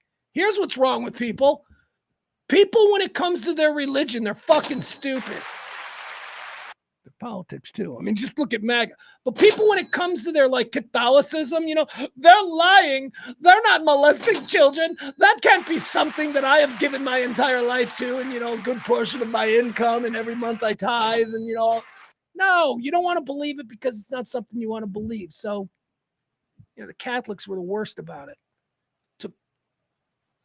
100 years. Took 1,000 years for people to start going, priests, a lot of them are gay and a lot of them are pedophiles because they come and they run to the Catholic Church because that's where they find sanctity. They don't fit in the regular world. They're like, well, I must be a disciple of God, so maybe I'll just go do that there. That's been a thing for years. The Catholic Church has been littered with pervert priests, people who feel uncomfortable in regular society because of their perversions, and they think, I know, I won't be that guy. I'll be the exact opposite. I'll go be a priest. And then we just get this institutional system of a bunch of pervy priests bringing other pervy priests in. And the Catholics, mind you, the Catholics all sit there and go, well, why was he dressed sexy? Dressed sexy. He's dressed like an altar boy, you fucking blue-haired, mind-broken, rotted out. Anyway, so yeah. So it ain't just the Robert Morrises at these. It's anybody who utilizes people's faith in a higher authority, a higher meaning. Anybody who presents themselves as somebody who is more of a conduit to that world than anybody else. I'm a preacher, man. Anybody who does that needs to be immediately marginalized. You need to immediately just go, okay, I'm not taking anything that person says seriously. Because there's just too much of an opportunity there to be a manipulation. There's just too much of a corruption. When people in their faith, you must believe it because that's what faith is. Apparently, you don't love Jesus if you don't believe that, he hated chicks with dicks. Believe it. That's, that's faith. People get their minds perverted and then people come and they prey on that willingness. It's why the craziest, stupidest ideas always first rise up in churches, because those people will already believe anything. They're going, a dude walked on water and cured sick. Sure. I mean, it hasn't happened since, not in any tangible way, but it happened back then. And, we're here to keep talking about it. Those people will believe anything. So when you come in and you're like, Lysol in your veins to cure AIDS, you're like, okay, all right, preacher man said Lysol in my veins. So this guy, a former pastor at a Texas megachurch who resigned after a woman accused him of sexually abusing her in the 1980s, has been finally indicted in Oklahoma. Robert Preston Morris, 63. This dude was a big baller too, driving around in a Rolls Royce and a Bentley, living in some big house. He's like, look at me, man. I'm a pastor at one of these mega places, and it ain't just like, one of these places for like, regular old punters. This is South Lake. Every fucking person in this seat makes over six figures. Everybody, most of them make about $1 million to $2-3 million. That's my congregation. Oh, and by the way, just so that everybody feels comfortable, I'm a big believer in the prosperity gospel. You know that one. That's the one that I invented. Prosperity doctrine. There's nothing wrong with being super rich and having poor people. There's nothing wrong with that. You're super rich. It's okay. Jesus says so. Okay, that goes against, I know I'm just a bit of a Jesuit here. I'm just someone who studied Jesus as a child, understood him and his philosophical view of the world. Absolutely. I don't believe Jesus ever had anything in mind like what you are currently calling, Robert Morris, the prosperity doctrine. It's okay to be filthy, grotesquely wealthy and to use that money to subject. You've all been told it. You've all been told it. Robert Morris, rotten hell, you fucking pervert, you money-grubbing commie. Con man, not commie. See, that's what happens with the stream of consciousness. Sometimes you don't know what you're saying. Whew. All right, guys, I am really... That's right, Frankie. Righteous Gemstones. Uncle Baby Billy, greatest character in the history of television. That's probably not true, but I'm going to say it right now. Because, talking about Baby Billy, Righteous Gemstones. He's so funny. All right, let's go. Let's see. What else? Okay, mega church pastor. No surprise there. What else do we have here? Oh, God. You guys, I'm running out of fuel. I'm like getting tired.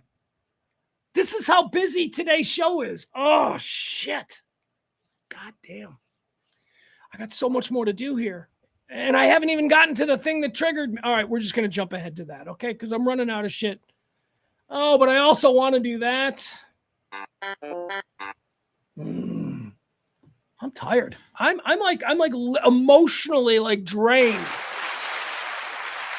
I should have opened with this. All right, so I want to get into this. I want to play this for you. Now, you listen to the show. You know that I'm no great fan of Congress people representing districts thousands of miles away from where I live. I don't give a fuck. I don't give a fuck if you're Marjorie Taylor Greene, Alexandria Cortez, whatever her name is, Ayanna Presley, some dude from Northern California. Shut the fuck up. Your opinions mean nothing to me because you don't represent me, and I'm not going to vote for you, and get the hell out of here. So apparently, what's her name? Ocasio-Cortez, the hot one. She's hot. Sorry, you're gay. If you're like, no, she's not hot, you're gay. All right. If you are allowing yourself to pretend that Alexandria chick from Brooklyn, if you're pretending like she's not just really doable because she's a libtard, you're gay. You're gay. Look, I could point to any number of insane MAGA freaks and be like, yeah, they're hot. Totally get into that. Ocasio-Cortez is hot, man. She's hot in like a girl from the block kind of way. And I know that's a different kind of hot than, the big giant blonde haired, dressed at 8 a.m. like they're going to prom Fox News chick. I know it's a little different. She's a little more exotic, but she's hot. With that being said, I don't ever listen to her. I don't know what the hell she's talking about, but apparently Ocasio-Cortez, she said something. And again, I don't listen to her. She's a congressman from New York. I don't live in New York. I live in Texas. She's really nothing to me. So getting all spun up about something that she says. So apparently she said something. So what happened? Hannity, that old blowhard, you're a shameful Irishman, Hannity. I say that on the eve of a wonderful St. Patrick's weekend. You're a shameful Irishman. Sean Hannity. He has that Alina Hababa, who I just like to call Hubbala.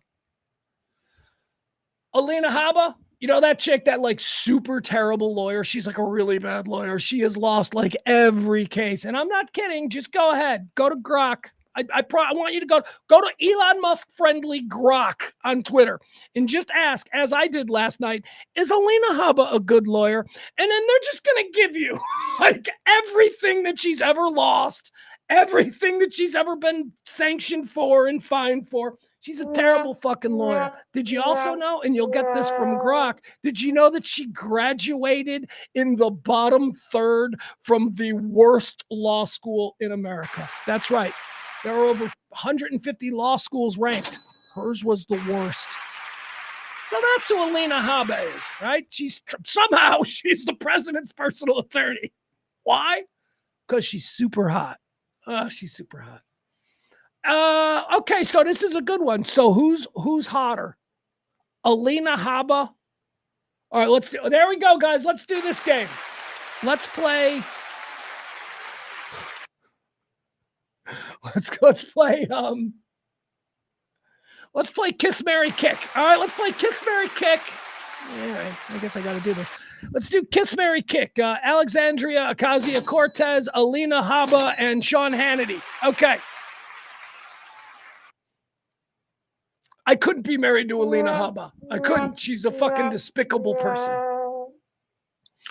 Also couldn't be married to Alexandria Ocasio-Cortez. I couldn't be married to her. I could be married to her. She'd fucking drive me nuts. And yeah, she's cute, but the horse face, at some point it's going to be like, that's too much. It's too much. So, okay. So I'm going to be in a gay marriage with Sean Hannity. That's what we're doing. I think, all kidding aside, I think that me and Sean Hannity gay married, sexless. It'll be a sexless marriage. There's a lot of sexless marriages. Yeah. Anna Nicole Smith married that billionaire old man. It was a sexless marriage. So me and Hannity, sexless marriage, watching ball games, busting balls. There we go. All right, so I'm going to marry Sean Hannity. So who am I going to kiss? Who am I going to make out with? I want to make out with both of them. Who am I going to kill? I'm killing Alina Habba. No, I can't do that. Because she's hotter than Alexandria Ocasio-Cortez. She is. And this is all about primal carnal urges. All right. I'm marrying Sean Hannity. I'm going to make out hard with Alina Habba, and I'm going to have to kick Alexandria Cortez to the curb. She's hotter. She is hotter. They're both hot, but one is hotter. And me and Sean Hannity will be very happy together. All right. So let me show you this. This is from last night. This is in response to whatever it is that Alexandria Ocasio-Cortez said. Remember, I don't know what she said. I don't care. But this is in response to what she said. And it's not about their having crazy response. It's about the tone and the way that this was said. Here we go. Here is Alina Habba, who, again, really bad lawyer who graduated like in the bottom third of the worst law school in America, at least as ranked by the law school World News and College Report. That's what it was. World News. Wait. World News Report. What is that? What is it? They do the college rankings. Anyway, Grok gave it to me. So argue with Grok. So they are responding to Alexandria Ocasio-Cortez, okay? Oh, by the way, she's also super fucking rich. Like, her dad is super fucking rich. She is a rich girl. Her dad's a Middle Eastern guy who came over here. And by the way, she raised Christian, but very culturally Middle Eastern. And now she's here and she's all mainstreamed into America. Another one of these, true patriots, been here all of 50 years. So listen to them, how they respond to Alexandria Ocasio-Cortez. Easy things. They're singing, they're dancing, they're holding beers. Well, and you didn't see me, but I never saw anything like this. I was doing, quote, the intellectual side of the party. And I love when AOC unquote. lectures Elon Musk about not being intelligent. I'm like, oh, she's such a genius. I'm inspired by her every word. You were in the bar. You were in a bar. Yeah. You were in a bar, AOC. Well, that's the only Calm down thing and she not and to I have have a in drink, common. to serve one. Exactly. All right. Exactly. Exactly. Smart. She thinks she's smart. She was a bartender. How gross. Oh my God. You were in a bar. Shut your fucking whore mouth. You were in a bar and not having a drink with like rich privileged people. No, you were serving drinks. How gross is that? Is that right, Sean? That's gross, right? Poor people who have to work. This fucking cunt gets on TV here at a time when people can't afford anything with a rich goddamn daddy back in her play, getting bottom third in the worst fucking law school in America, fails upward. She's lost every fucking case, high profile that she's been involved in. I mean, they all involve Trump, right? They all involve, but he's lost every fucking case. He's out there talking shit. Everything in this world has been laid out for. And because she's fuckable, all of a sudden she's one of the most high profile legal minds in America right now, access to the president, and she's on TV. They got too comfortable. Look at these two fuckers. They got too comfortable. They forgot they were on TV. They forgot that their job is to like keep the little stupids, the little hard workers, the little all ginned up and angry at the fucking people in California who are making the movies about gay people. That's their job. Make sure that we, the dumb little worker bees, are stirred up and angry at the libtards all the time, right? But they forgot here. They forgot they got comfortable. Sean's flirting with a hot fucking chick who's totally gettable. Sean Hannity could totally bang her. They're at like some White House thing, and Sean can't. He goes, hey, I just wanted to thank you for coming on the show. Oh, Sean, it's great. I just love being on your highly rated show. Well, I was wondering, maybe you and I should get a drink. We could talk about you being on more. Oh, okay, Sean. And then like 6 months down the road, it's like Sean Hannity and Alina Haber fucking. That's what he's doing. He's comfortable. They're fucking laughing at people who have to bartend. That's what they're doing. Make no mistake, her exiting fucking comment was that Alexandria Ocasio-Cortez cannot be taken seriously and should never be called smart because she's just a bartender. Come on. Come on. Could you imagine? Leona Helmsley, one of the most hated women in New York society, and her world came fucking crashing down. They got her eventually. Leona Helmsley famously said on a television show, and this is what started off everybody turning on her as this sort of Cruella de Vil kind of character. Marie Antoinette, let them eat cake. She made a comment on television once that she had done incredibly horrendous things in her life, but she has never been a waitress. And she considered that like the absolute. People went, what the fuck, bitch? Are you fucking kidding me? You own the Plaza Hotel. You're this big New York society lady. You're fucking going on TV and you're like, waitresses are the worst. Am I right? I mean, could you imagine being forced to bring someone a drink? Oh my God. Don't we have camps for those people? Don't we just allow them to come back out when we're thirsty and parched and need someone to ogle at?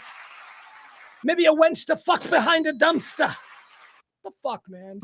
They're saying the quiet parts out loud. This is the shit that I've been telling you about these people for a very long time. They are there, put in place by billionaires to manipulate the stupids. Who are the stupids? Us. That's their word, not they think we're the stupids. And here they are one more time, being way too casual, totally forgetting they're on TV. Let's fucking take a big shit on the working man. What do you say? What do you say? We here, we're all billionaires. What do you say? We take a big shit on the working man. Let's watch it one more time. Right. Alina Habba, thank you. I really don't see a path for them. It's true. I mean, Jasmine Crockett and AOC and the squad seem to be leading the intellectual thought of the Democratic Party.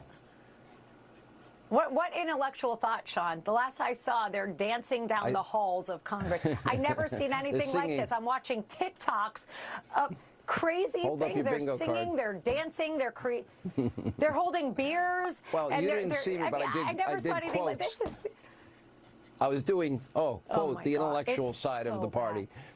And I love when AOC lectures Elon Musk about not being intelligent. I'm like, oh, she's such a genius. You know, I'm inspired by her every word. You were in the bar. You were in a bar. Yeah. All right, I X'd out of it. I'm sorry. You were in a bar, AOC, and not to have a drink, to serve them.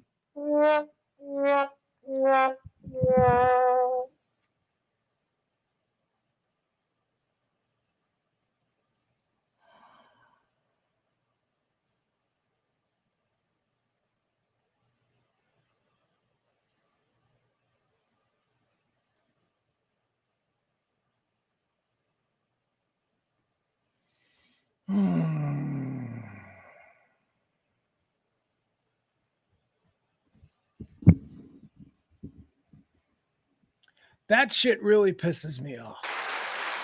And what really pisses me off are many of you who are now going to make excuses. That's not what she meant. That's very much what they meant. It's the casual comfort of fucking demeaning people who weren't born into wealth. That's what that whole crowd is all about. And you just keep fucking carrying water for them. Keep thinking that, you know, they're right. Oh, what he just told me to be pissed off at this person. I can trust him. No, you can't. That's really ugly. That's really ugly. I don't know what to do about that. All right. Alina Habba's a cunt. Yeah, I said it. Cunt. She's a cunt. Why not? Why can't I say that word? Oh, you'll never work in radio again saying cunt and fag. Fuck you. We're doing this ourselves now. You people know whether or not I'm an awful person or not, whether or not my use of words should solely define who I am in my heart and soul. You people know that's bullshit. Fucking words. Ugh. I am getting angry, though. You want to know what's making me real angry? How about this bullshit? It's been announced there's going to be another season of Ted fucking Lasso. Oh my God. People are all excited. Ted Lasso's Ted Lasso. Let me tell you something about Ted Lasso. The first season of Ted Lasso on Apple TV is absolute television perfection. It was, from start to finish, one of the most enjoyable single seasons in television history. Ted Lasso. Now, that's going to be difficult for season 2. Season 2's got to come and they got to follow up on that. Expectations were high. Season 2 was not as good. Season 2 was like, you know what? Maybe they should have just done it as a one-year thing. Treat it as a mini-series. It'll go down as one of the greatest, most interesting mini-series of all time. But no, money! You got to make money off this shit. So even though the second season was not at all what the first season was, they decided to make a third. And they made that third season. And guess what? Unfucking watchable drivel. Again, Ted Lasso is being, victimized by the fact that the first season was so good. And everything is compared to the first season. Second season, disappointment, not terrible. Third season, absolute horse shit. Third season was dumb, stupid. It's almost like the people who created Ted Lasso don't know what the lightning in a bottle from season 1 was. It's like they're not sure. Like they don't know what was it about season 1 that made it so perfect. They have no idea. So by the time season 3 came along, they are fucking leaning into the corny and cringe.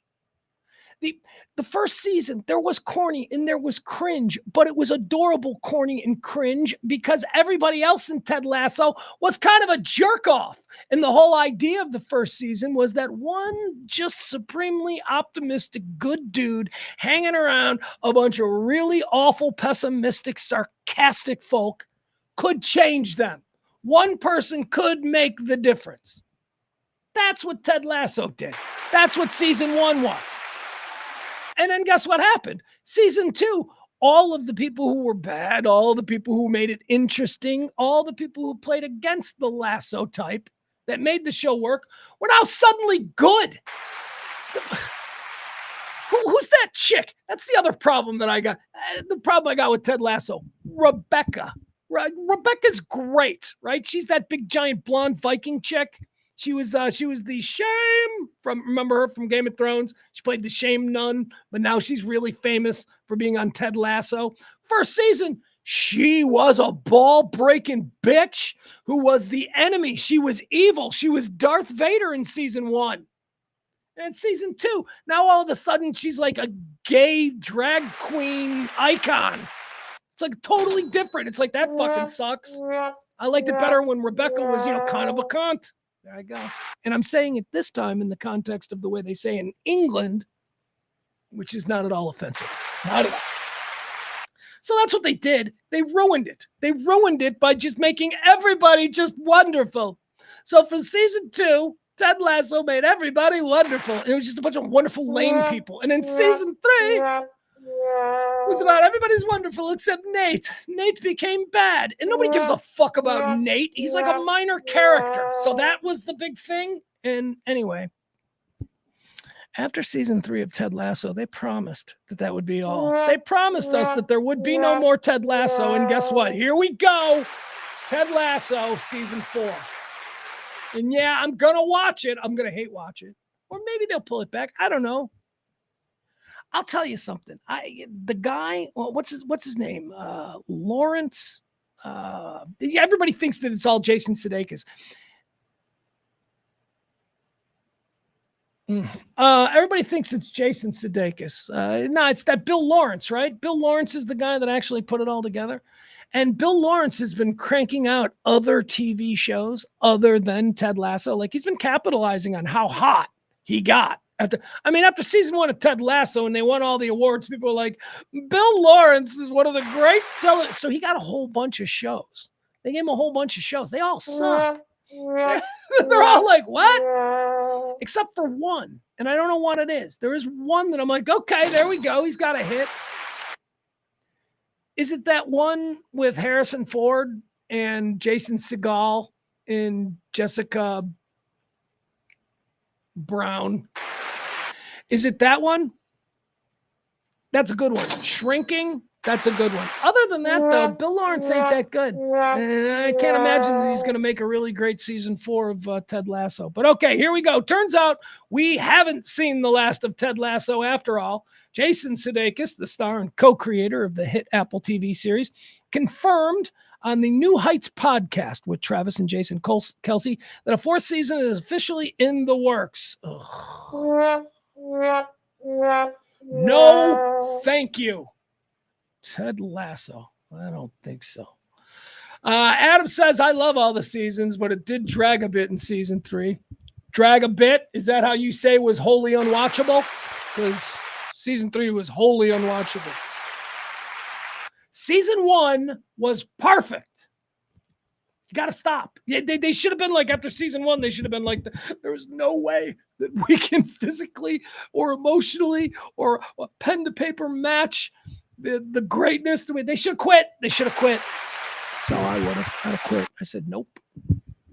And then you spend like the next 20 years of your life going around and having people go, you really should do a 2nd season. And you're like, nah. Mystery.